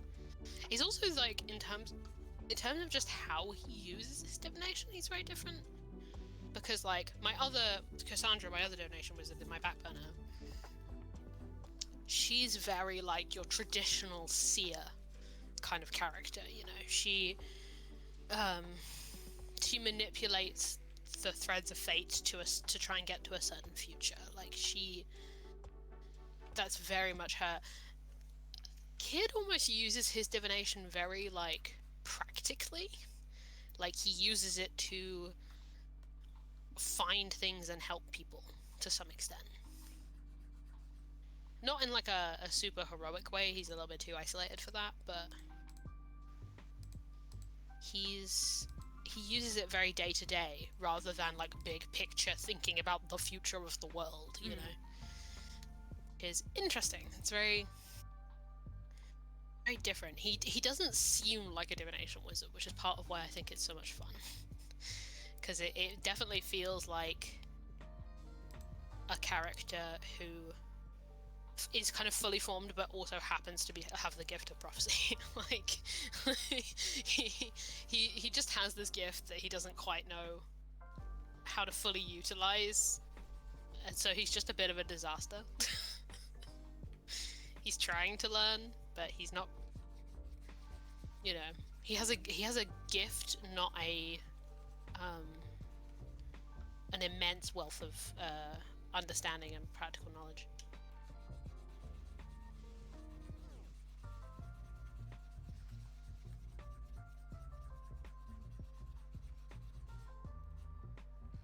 I also love that I don't know about Kay's character. He could be anything, but I know that Kid is like either gonna be second oldest or the oldest, which is hilarious. Blimey. Like he's not old. He's like, what did I say? Yeah, he's not very old, but he's older than two of the other characters. And he's called Kid, which is very funny. But part of my idea of, because his name is Kidra, but like basically the people who kind of looked out for him, because he's very different from them, that every time he was around there's like, oh, it's the kid, you know, it's that kid, it's that weird kid, right? Like it's kind of a, not even a nickname, it's kind of a title, it's kind of a role that he fills. But now everyone just calls him that. Because who the fuck is gonna call him Kidra Anima?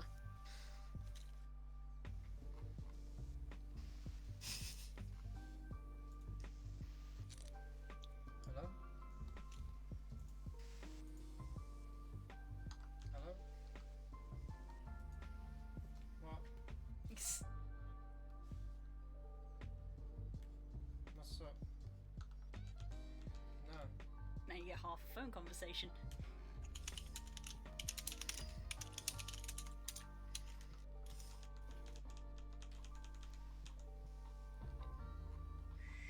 Sure. Yeah, it's gonna be wild, No. because I know you know, the style of the campaign is that it's meant to be like kind of one shots, but then there's bonuses for like legacy characters. But Naren's just gonna run it as a campaign, so all the legacy and tie-in events will happen, and it's gonna be interesting. It's gonna be interesting, Okay. especially because we're starting at level 1. Like, Yeah, level 1 is a tiny baby, it's always tiny baby interesting. with 6 health, baby. I've not been this squishy ever. Rip. Yeah, his stats his stats are pretty good, to be fair. They're good stats. I'll give you my stats. When I was rolling them, we were like, oh hell yeah. His lowest, I told you, I lied to you when I said his lowest is con. It's not, it's strength. Yeah, that's but what I was gonna. That's what I said when we were talking. When you were like, my lowest was con. I was like, why? Strength is right there. You're playing a Strength is lower. wizard. They're not like, so it's 11 strength, 13 con, 13 dex. So it's Yeah. no real difference there.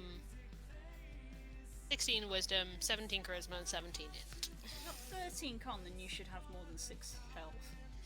Yeah, I don't think I 6 off the top of my head. I'll actually check it, but Yeah, I if probably you've got have. 13 con, you should have. I mean, it's only one more, but still, you should have more. Should have 7 or something. Yeah. Gee, I'm very squishy. Still the lowest amount of health I've ever had on a character. Oh yeah. And I don't remember if you alluded to on stream or whether this was off stream. I'm fine. It's a primary spellcaster. Yay! I've been wanting to play a primary spellcaster for forever. It's just never happened. Never even played a secondary spellcaster, right? What do warlocks count as? Secondary or tertiary? I mean, warlocks are weird. I think they aren't. They're technically primary, but you shouldn't play them like a primary. Yeah. Because obviously Blood Hunter is tertiary. Because tertiary depends on your archetype. Should I have a 7? I'll change it for you. Thank you, Naren. It might be 7. I just don't. But yes, it. Tertiary is based on your archetype. So an Eldritch Knight is a tertiary caster. A Arcane Trickster is a tertiary caster. If the class just straight up has it, then it should be primary or secondary. So yeah, the only spellcasters I've ever put it this way, the only spellcaster I've ever played, warlocks. Yeah. Warlocks, and then obviously Posey's a spellcaster, but she is a tertiary spellcaster. You know, it's a subclass thing. So yeah, I've never played a primary spellcaster. I've always tried to, but then it's always been like, oh, we need a tank, or we need a healer, or this, that, or the other. We already have this class, and I'm like, well, I won't have double. But then, yeah, I joined these guys, and they were like, have a tank, have basically a healer. Yeah. At least a healer enough that we didn't need one. Right. Yeah, the Something else. Yeah, I think the classification is basically what level do you get your spell casting at. Tertiary really casters get it at 3rd level when they pick their archetype. Secondary casters get it at 2nd level. Primary casters have it at level 1. So technically, a warlock's a primary spellcaster, but they handle totally differently. Yeah. 6 health. Thank you, Naren, for saving my ass. It wouldn't really be a campaign that I'm in if I don't have the wrong amount of max HP. Oh, for God's sake. It's a throwback. Yeah, I get spells, and I can still hear Naren in my head when I said I was going to play a wizard. The sound that he made. It was despair, I think, or at least panic. And you're right, you should be afraid.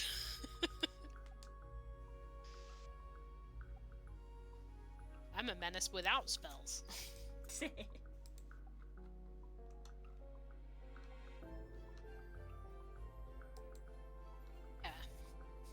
I already have more spells and cantrips on my level 1 wizard than I do on my level 8 blood hunter, or that I ever had on any of my warlocks. Tertiary casters.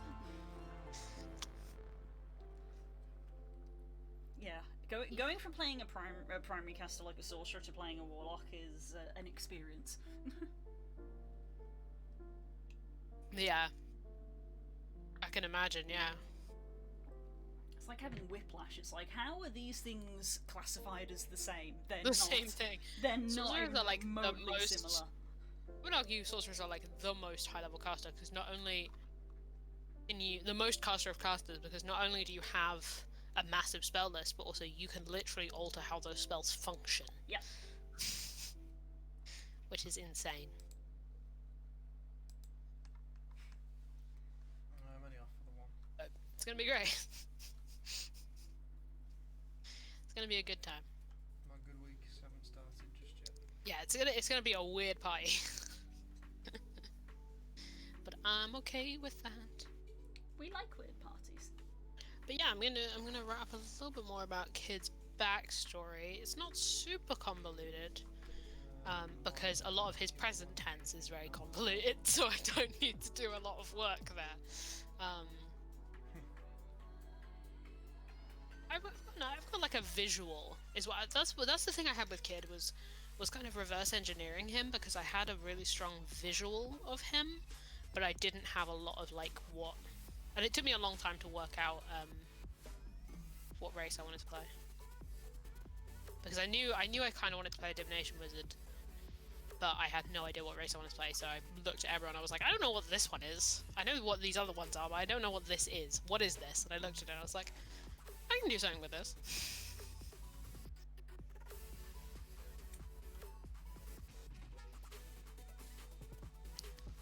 And I told Naren, he did an evil DM laugh, and that was the last we spoke of it. Or it will be fine. There's no negative repercussions of my...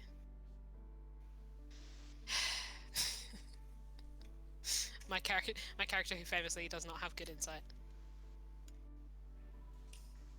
Yeah, it was a long debate about which proficiencies I was going to take, and then I was like, wait, as much as I want insight, everything I've established about this character does not have insight.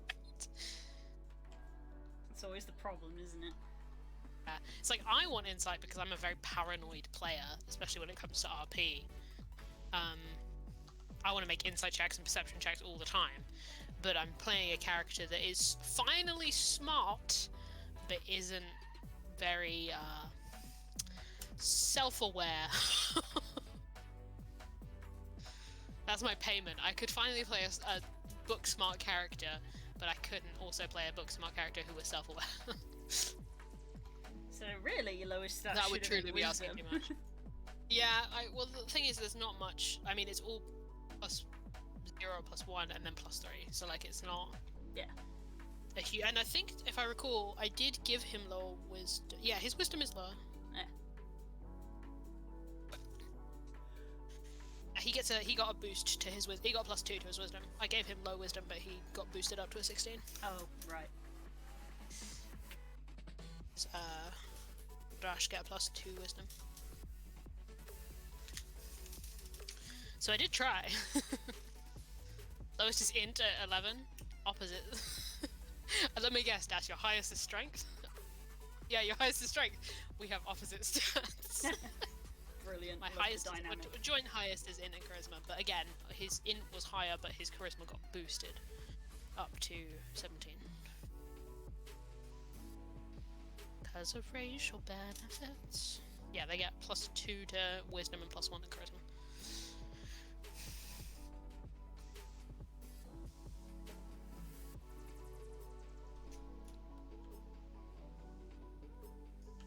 Yeah, the education part.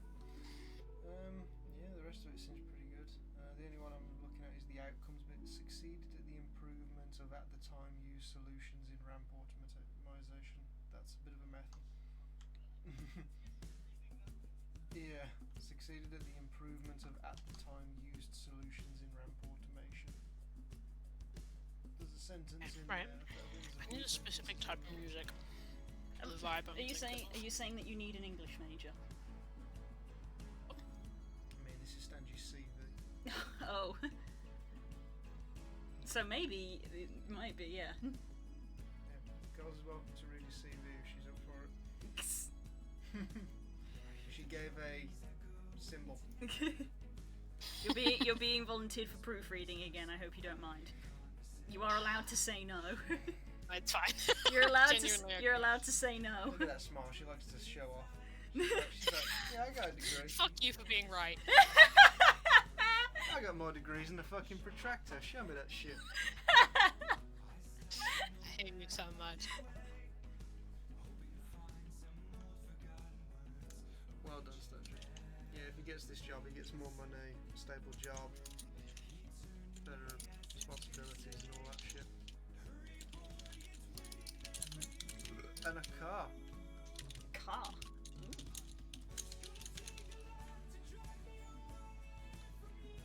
The main thing he wants is the car.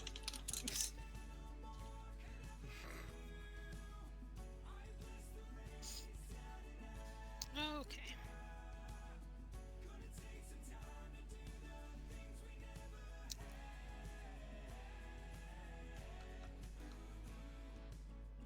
Pacific vibe. I guess what I'm looking for is not a song with lyrics. What video game am I thinking of? It's not Fury. It's like a sound. Oh god. You know when you can like picture a piece of music in your head but not where it's from? Mhm. From a game. Makes it harder. I mean, Fury will do for now.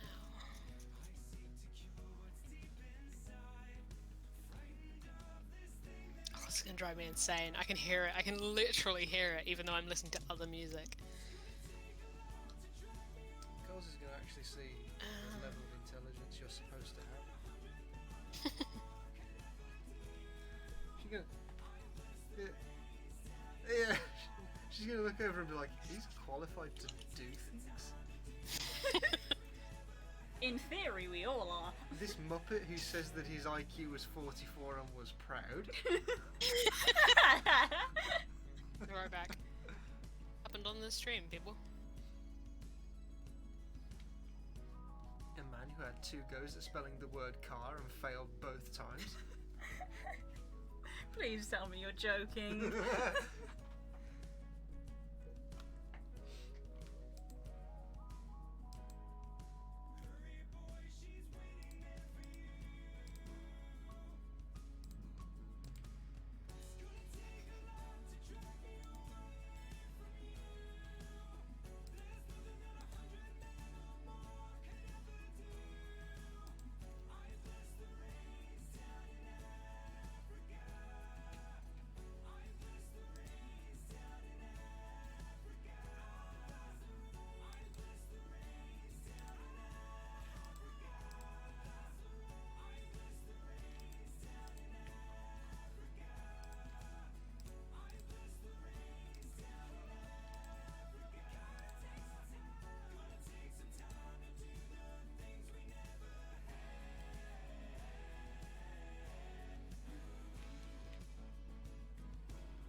Made a few commas in there to split things up.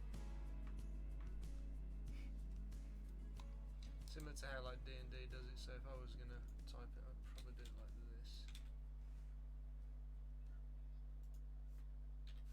Yeah, it's been in there. That's alright, it's important.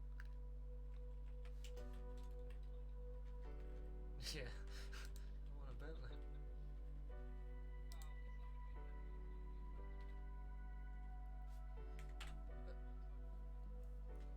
I think it would go like that if I'm correct, but it's been a while since I've had to write something that's grammatically English and not something that is D&D English.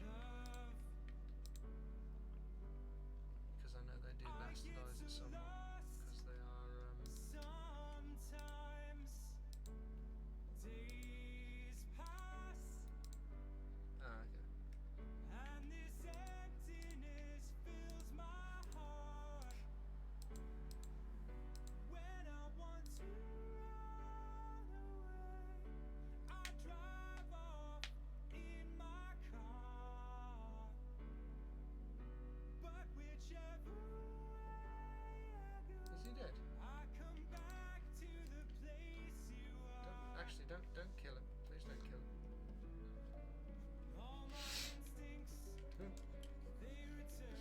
I go around and start dominating all these bloody captains, and my guy was just betrayed him, and he just stabbed him in the back, and he has no HP now, and I'm like, don't do that.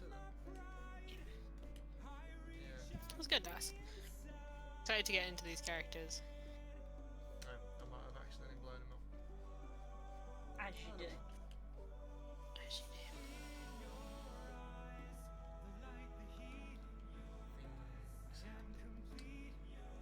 Here's another one.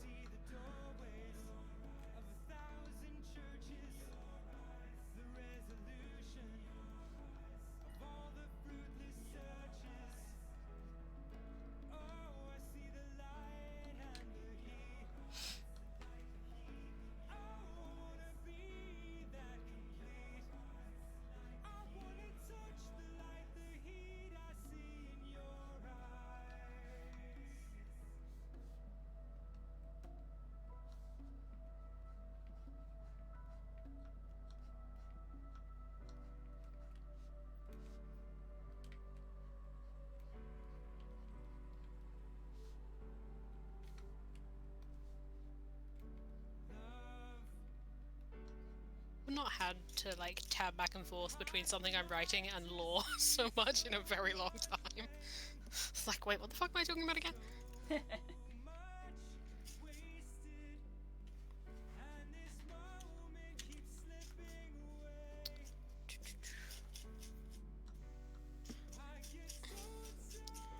Aggressively scrolls.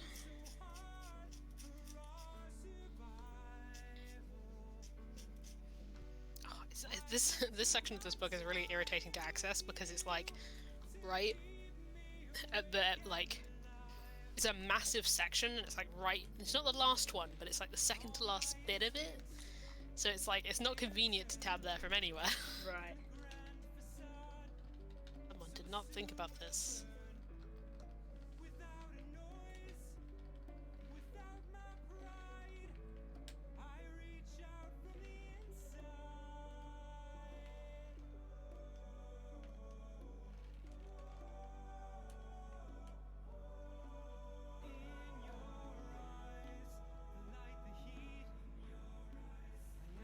And we did our stream? We have, haven't we?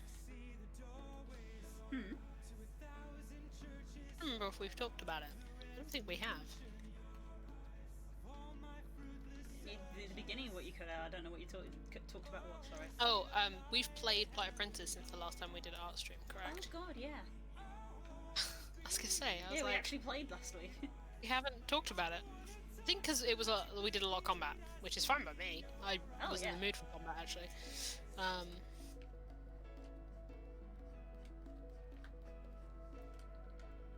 Yes, there was RP at the end. Yeah. Very quiet because kind of scared. the most panicked message I have ever received from you in a game of D&D. I've never received like a message that just had that tone from you before. What? I can't remember what you said. Hang on. I think it was just in all caps. What did I say? Oh yeah, I remember. In all caps. Is that a fucking Death Knight? It's me sitting in the chair going, "Don't metagame, don't metagame, don't metagame." Yeah, this was the sequence of events. Oh, it's the music I dislike. Oh wait, I had the music turned off. Oh, that music. Is that a fucking Death Knight in all caps? And then, I sure hope not.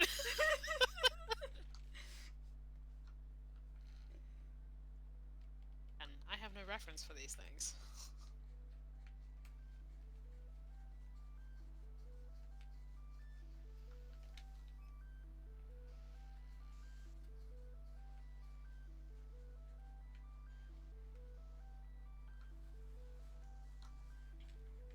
Before or after reveal, when the art came up,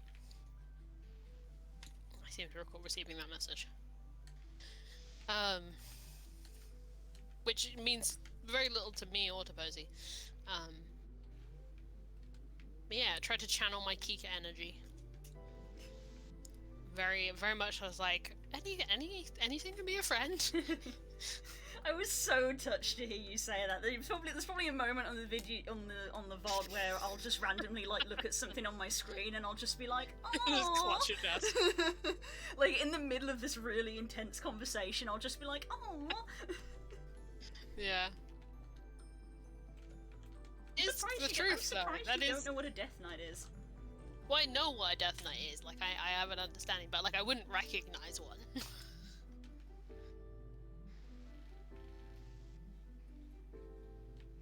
I have like a cultural understanding of the Death Knight because it has permeated. It exists in multiple things, but you aren't familiar with the D&D version. Yeah, well, not like. I am familiar with them, but like, I'm not very.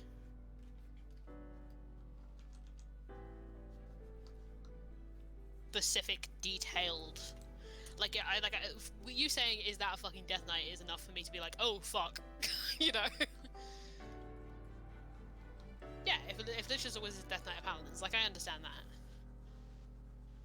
It's again, like I have enough like cultural awareness to know about them, but like I don't, you know, I've never read the lore. I don't know what their stat block looks like, stuff like that.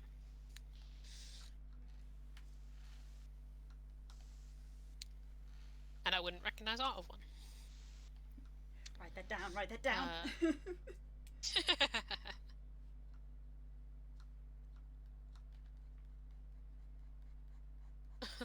You're telling me that did not make me RPing that any easier. Especially because, like, that was a pretty tense... Like, the combat was going really, really well, and then 2 people went down in one turn, and it was like, oh, fuck, you know. We were a little tense after that, so it was like, going into an RP, I'm like, I can't fuck this up. But also it has to be me. For a fight. Yeah, it also has to be me, because he's the former person who owned this castle, and I am the one who has essentially inherited it. I have to do the talking because he's already singled me out.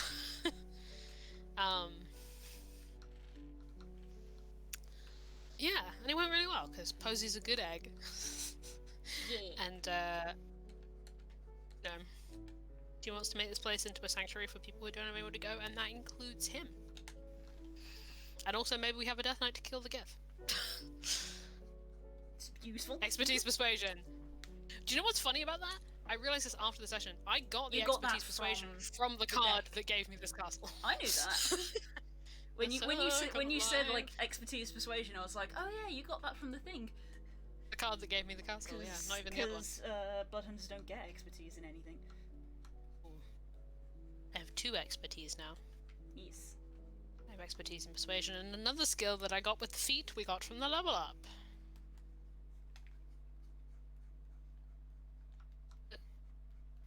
Skill expert, or whatever it's called, that gives you an expertise and 2 proficiencies or something.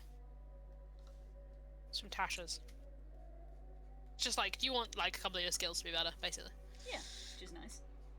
It's a nice one because sometimes that's just what you want. yeah, it's just like I'm kind of happy with how Posy plays, but just making her a little better at a couple things helps me. Yeah. See, this level up that we've just had was a pretty big one for Kiko. I got two key things that I think will Mobile. start to the mobile especially, but the new spell that she's got is also I'm quite keen to use. Mad that I didn't get another spell this level. I didn't get anything this level. Literally nothing. Just did let me change out a cantrip as recompense, so Yeah. I appreciate that. Like, something would go up. Either my, I don't know, my blood maledict, or my, amount of cantrips or spells known or something. No, literally nothing. It's, you just get a feat. It's kind of interesting to, with a character like Kika, to be excited about stuff for combat, because really, you know, she's not a combat person. Yet. She's still a baby. Yeah, she might come into that now with a few abilities, but you know, when the campaign started, session 1, it was even like, starts Very literal. starts Don't have a crying. combat I've never killed anything before. Yeah. Posey with a crossbow. What?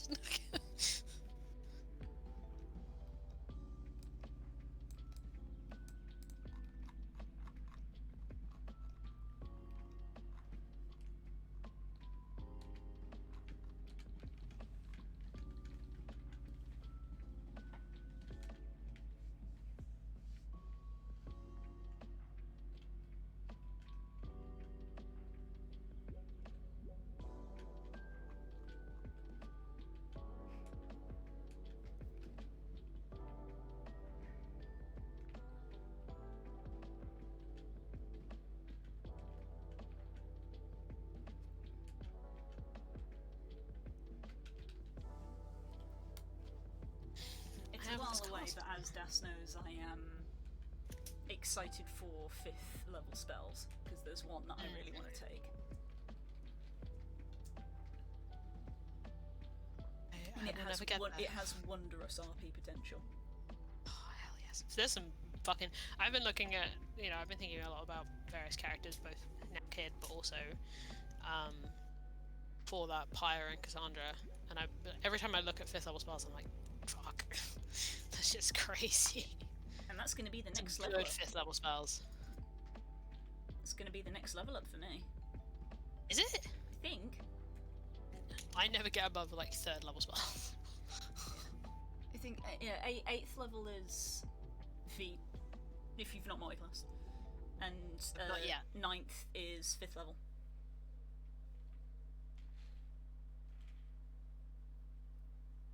Next 9th level, I get Grim Psychometry, Yeah, another fun which is one. like the thing I wanted. So both you and me get fun RP stuff in the next level up.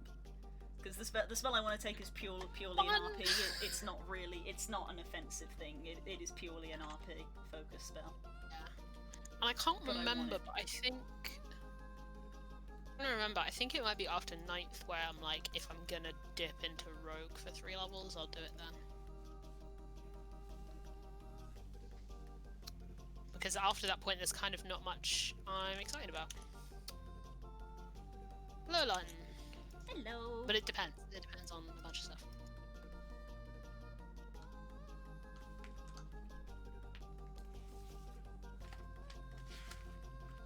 Using for reference.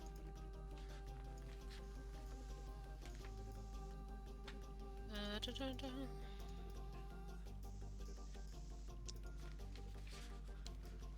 The fuck? It's like a whole massive section of this book that's just about web. 11th level is fun for Tala because that's the advanced transformation. Yeah. See, Profane Soul doesn't really get anything super interesting. Unless I really want a spell that a couple other people in the party already have. Useful. It's a very useful spell to have.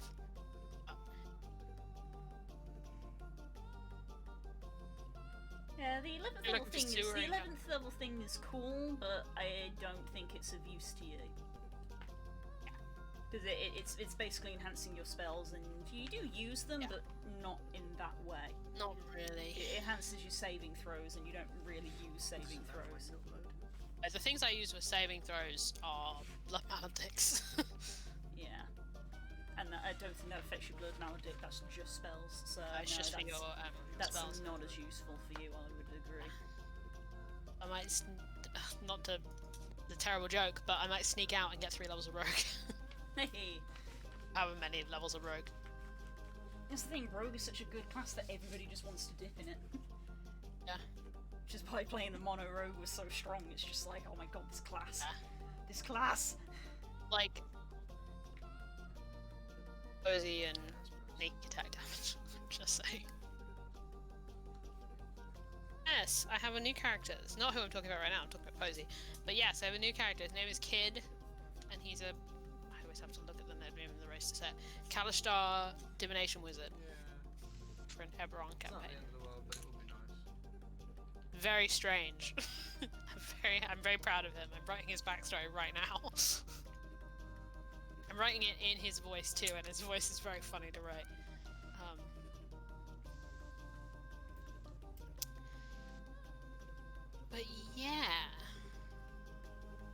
yeah, Posey with sneak attack, like as a concept, makes me a little ill. Like, think about that. The same way that Das flinched when I said I was taking the mobile feat. We're just here to cause Das psychic damage, but like in a loving way.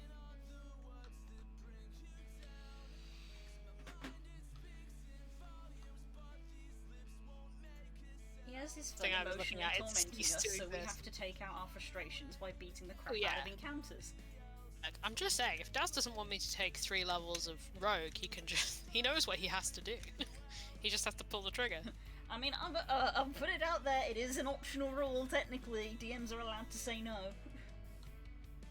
What, multi-passing? Yeah, I mean, gestures at Widdick. true. I got told no, so there you Same go. brain. In another campaign. Also, never multi-class before, so I've hesitated so many times. But I do. I think the reason I keep hesitating is because I'm like, oh, Grim Psychometry is such a cool RP thing, though. Yeah. But then when I have that, I might bounce and. I only even multiclassed once, technically, because, again, my divination monk, my divination Oh, yeah. wizard monk I played once, so I didn't get to try that out. But the one that I did play with the druid fighter was fun. Very much the I'm not playing the spellcaster, I'm not playing the healer, I'm playing the DPS tank. I nearly multi-classed in Glory, but her charisma was too low. Yes, I remember. I've literally never have. Not even for like little things. I've always pure classed. So it'll be fun. Again, if she lives that long.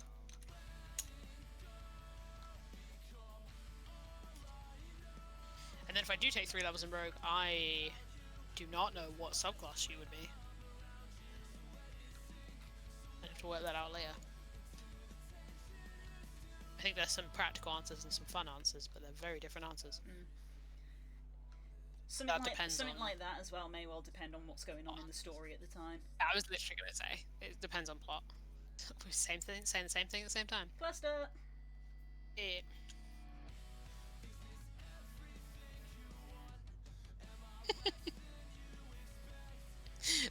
Feel my pain, Das. It's like, no, I'm not letting you be full palling. You keep your sorcerer levels. It's the only thing protecting me. Look, the whole point of D&D is to make players feel powerful, you know. So no matter what you pick, it makes the DM cry because that's how the game is made. That's the goal. Yeah, that's the point. You're meant to feel strong. That's a good thing.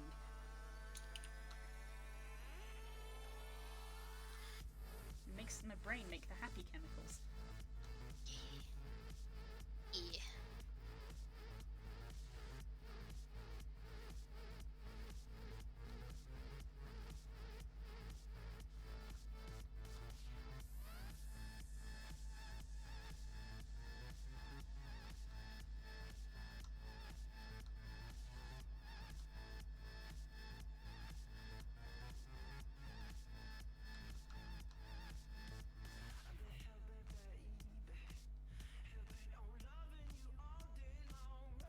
I am very much enjoying Posey, to be fair. Both in and out of combat. She's a very fun character to play as much as she is very difficult to play. That happens to me all the time. Absolutely, Lawton.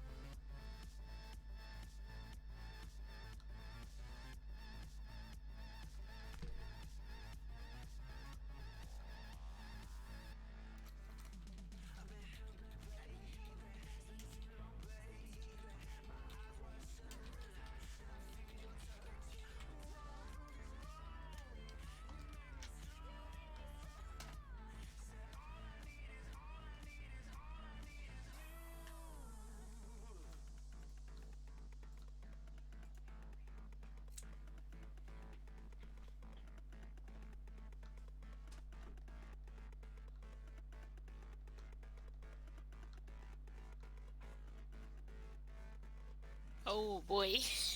Oh yeah, me and Lighton had this conversation last week. He told me all about it, and I was like, "Oh, I'm getting irritated." Sometimes the modifiers make all the difference.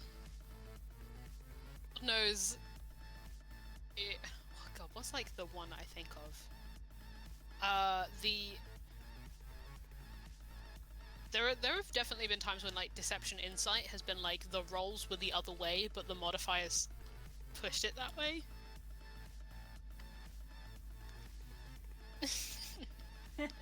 Or like the oh god, what's the one from Pop? This isn't even like a. This is just a funny one. I think it was the dance with Lo and Posey, Oh, where Lo's got like a +7 but rolled a 1, and Posey's got like a -1 and rolled a 20. The dice roll is all that matters.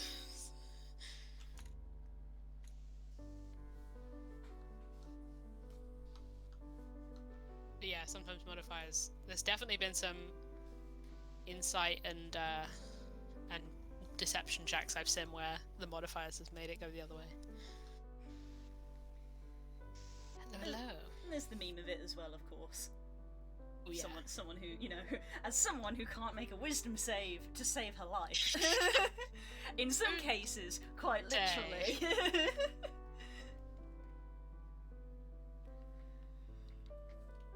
Ow. I mean, you know, a failed wisdom save that shaped an entire campaign, quite famously, I think is the one. And the thing is that I was proficient in those. But sure as hell weren't acting like it.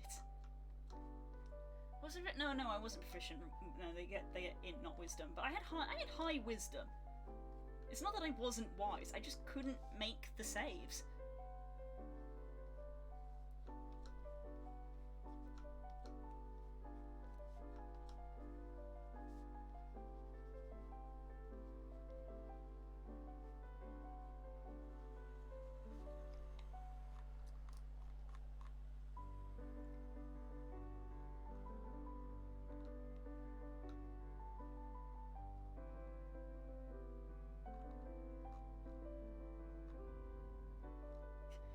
Oh boy, that chair sure is chair. Doing great. That's chairing right there. Very much chairing. Oh. Okay, I said that.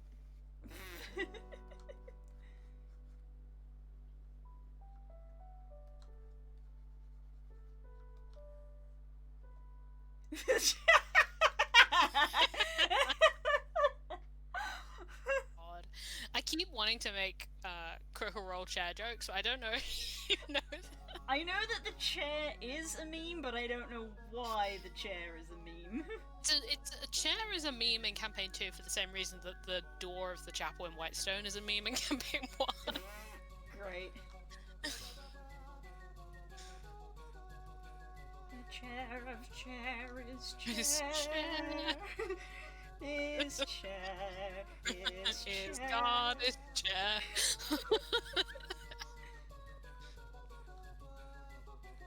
Losing it. We're losing it.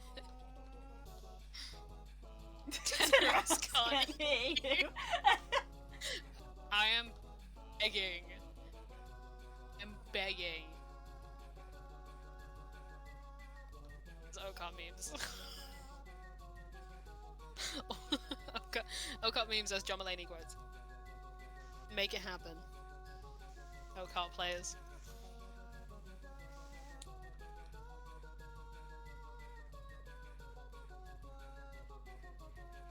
The problem is that every single instance in the entire campaign. All my friends hate me, or do I just need to go to sleep is still correct. Yeah. The entire campaign, every single instance that happens ever is just, we don't have time to unpack all of that. I feel like we make that reference every session. Yeah. Even I make that reference. I write this shit.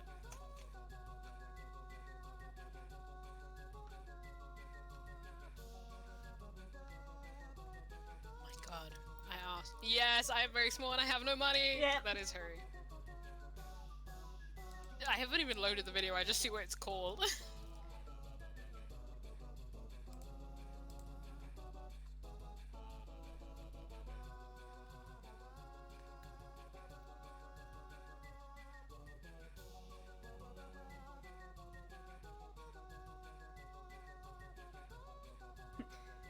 wake up and think, this might as well happen. It's also Ogar. Yeah.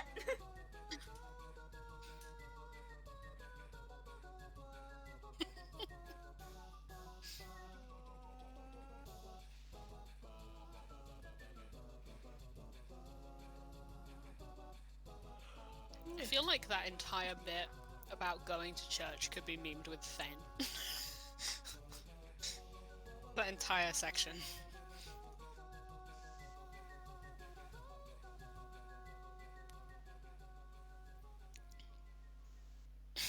Zal is the no snitching motherfucker.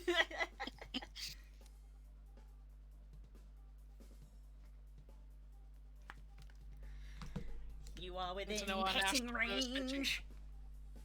Huh?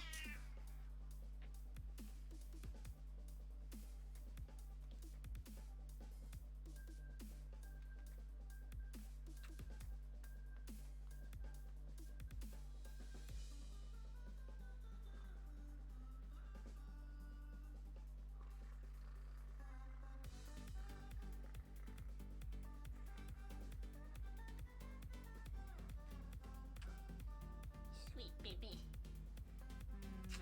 Go in there.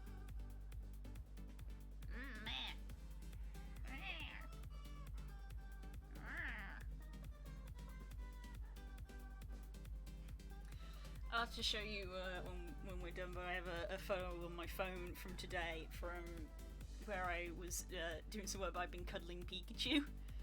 But I'd stood up to go refill my water, so I put Pikachu off to the side on Spook's empty chair.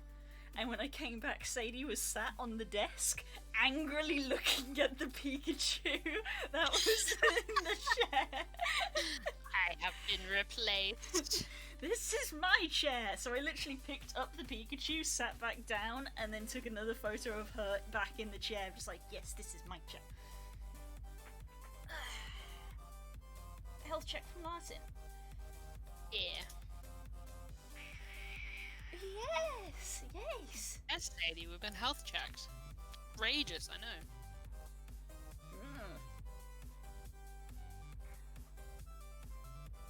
True as I've had the same piece of music on loop for the last 20 minutes.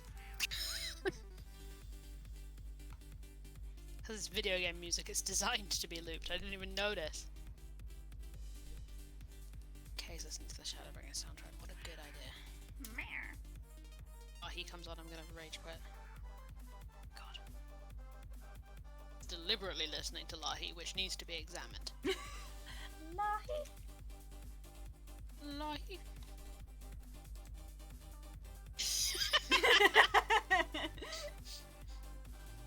That's also very good.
That's the loading screen music. That scared the shit out of me.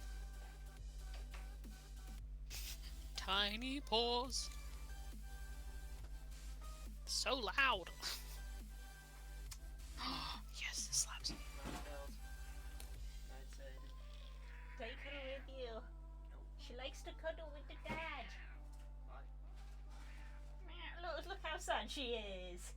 She's always sad. So, my statement stands. Frog update.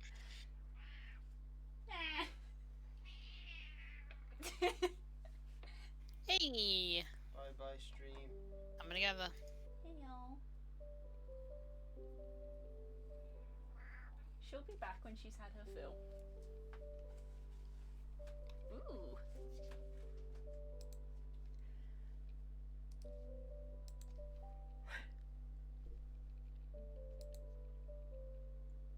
Mmm.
Started researching something and I've quickly gone down a rabbit hole.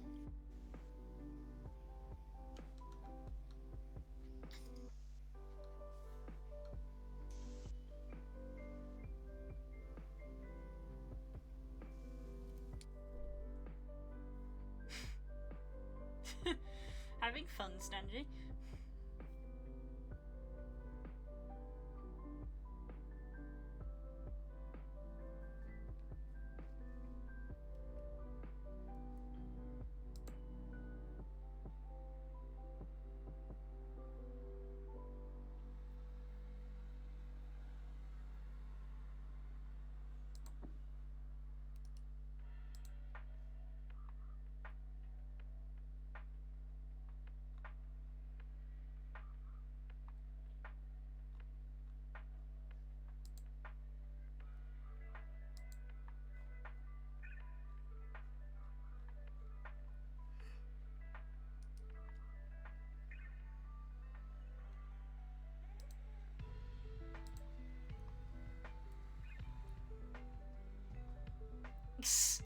Stanley has another dungo to do.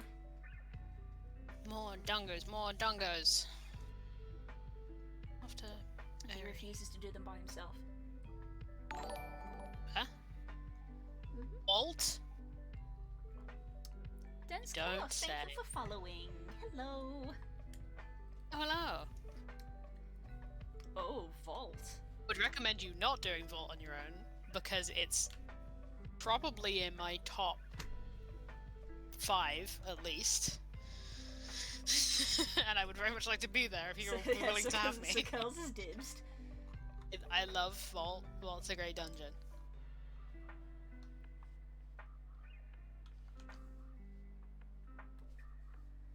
A Vault really is right after area, huh? We're doing dungeons like you guys. If you, oh, thank you. What level is Volt? I want to say 46.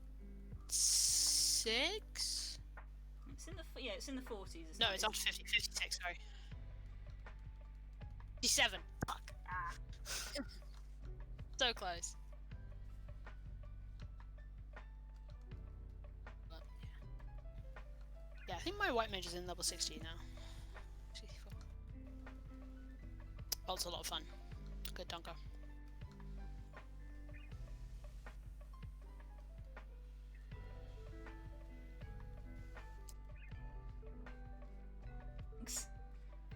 Because we haven't got pop this week, is this when the XP modifier gets put on the free company? If you wish it, it shall be done. Sure, as the master of your FC. Yeah, that's the point. We could also wait for Stacy. That's true. Two birds. If you guys are very close to one another.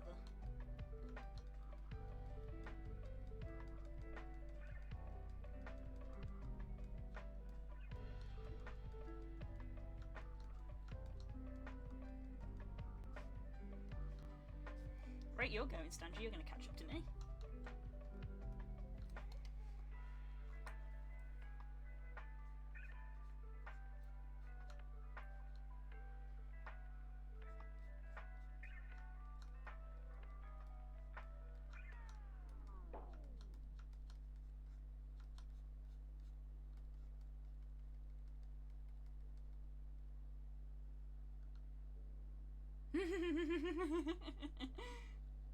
Fair.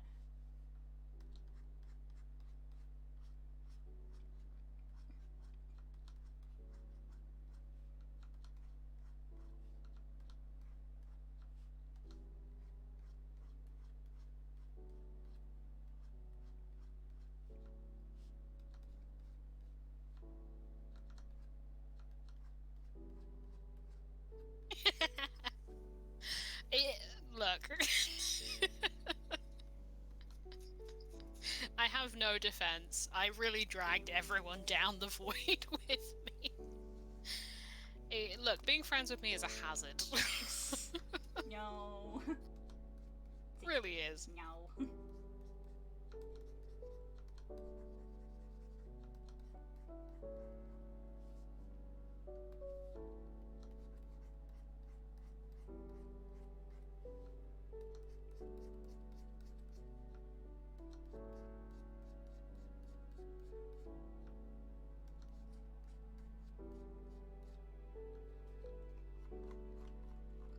Hazard of having a good time. Don't threaten me with a good time. Oh yeah. Do, I will threaten you with a good time. This is a threat.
Good night, Frog. Sleep well.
focused on what I was doing for 2 seconds.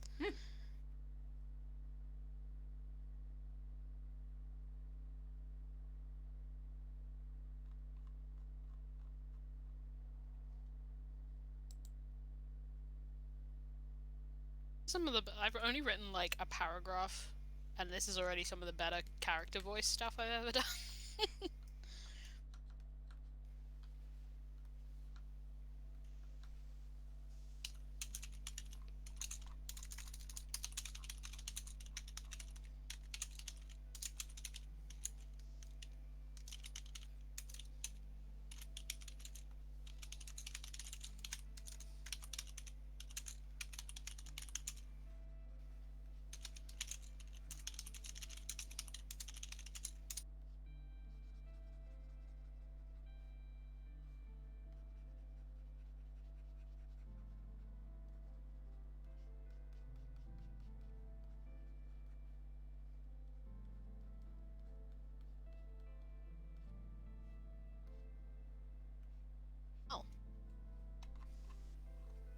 I know you said it was going to be very boring, but holy shit, you're popping off with some light work here. It helps when you have a very obvious light source, like, literally right next to it. Gestures of Mark. I physically can't ignore it, Carls, it's right there. I mean, I can remind you of it more if you would like. I mean, if it's if it's something you need, I can just continually mention it. I mean, I'm always happy to, but I feel like that would be impossible at this point. Don't think I could literally think about it less. Yeah, at this point it is like self-perpetuating. I need to say literally nothing for the rest of you to think about it.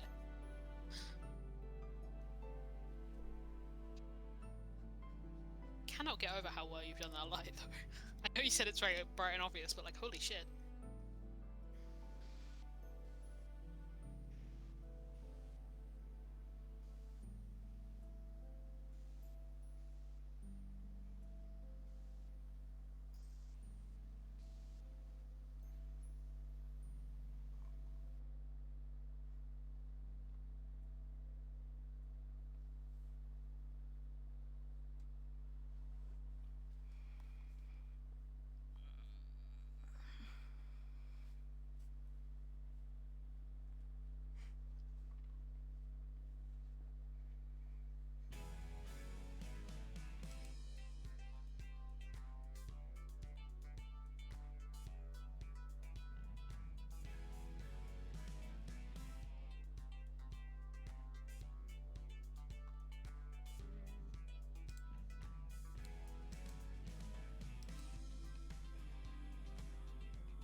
She's been on my mind for a very long time, so it's about time I cursed the rest of you.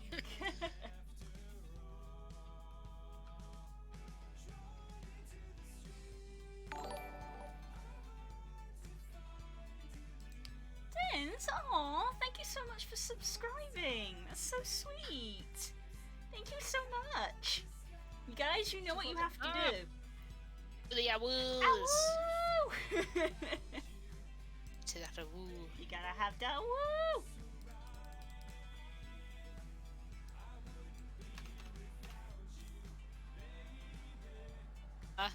Yeah. Mwah, mwah. Thank you so much.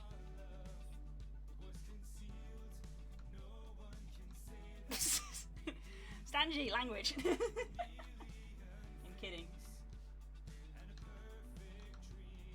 Yeah, there's a little woo. Ow! I can do that. Spook's gonna be in the other room going, "Stop a wooing!" trying to go to sleep. Just realized something I can do. Yes. Hmm.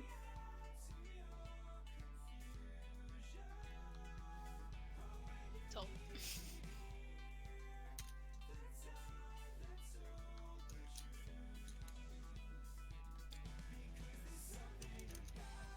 Bot's not super happy with me using.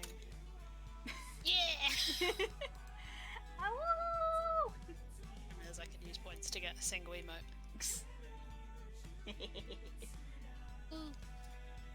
See, I have this emote. Oh boy. Can't currently see all the emotes I have because of the way moderator view works. Like, the moderator view is overlapping over the emotes menu. So I actually can't see the emotes that I have. Hey, there's a K. I have Jesse's and I have critical roles. Hey, K, he got summoned by the woos. Yeah, Woo's summoned to K. Hello, boy. Hello, boyo.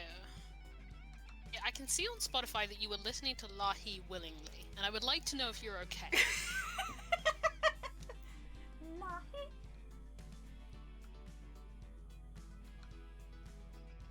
It's like, you know, inquiring.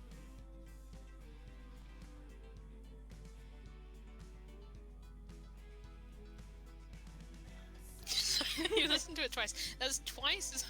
I listened to it twice today. I'm insane. Are you like good, dude? You alright? Do you need, like, help?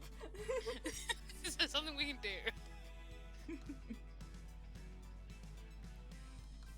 We were wooing anyway, K, so you don't have to Yes, apologize. a wooing was pre-existing.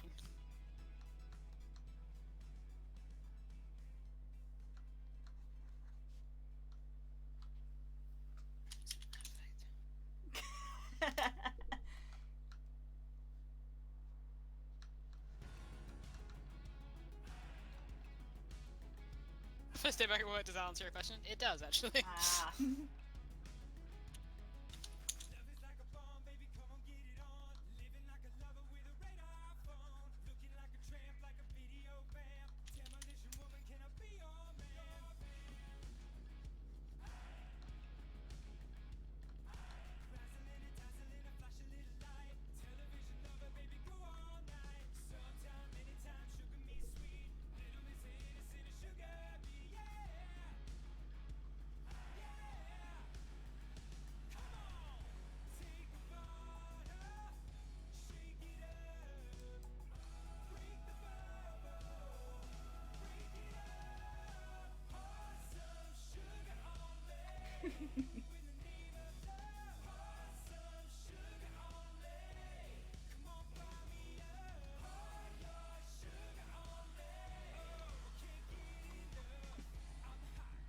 So you did have something to do with this, K.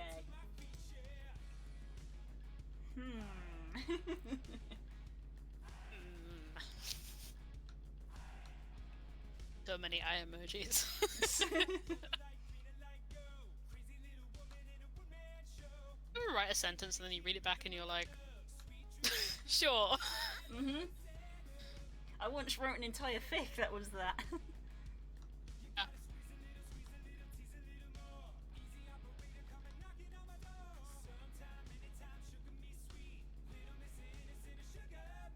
I kind of want to read this out.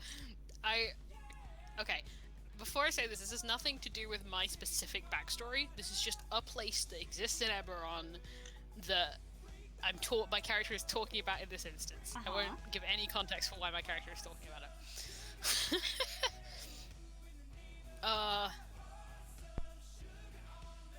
This place was just an outpost for most of its life. The city that it's become is mostly incidental and partly due to a mind flayer that's both a decently successful mayor and a marginally less successful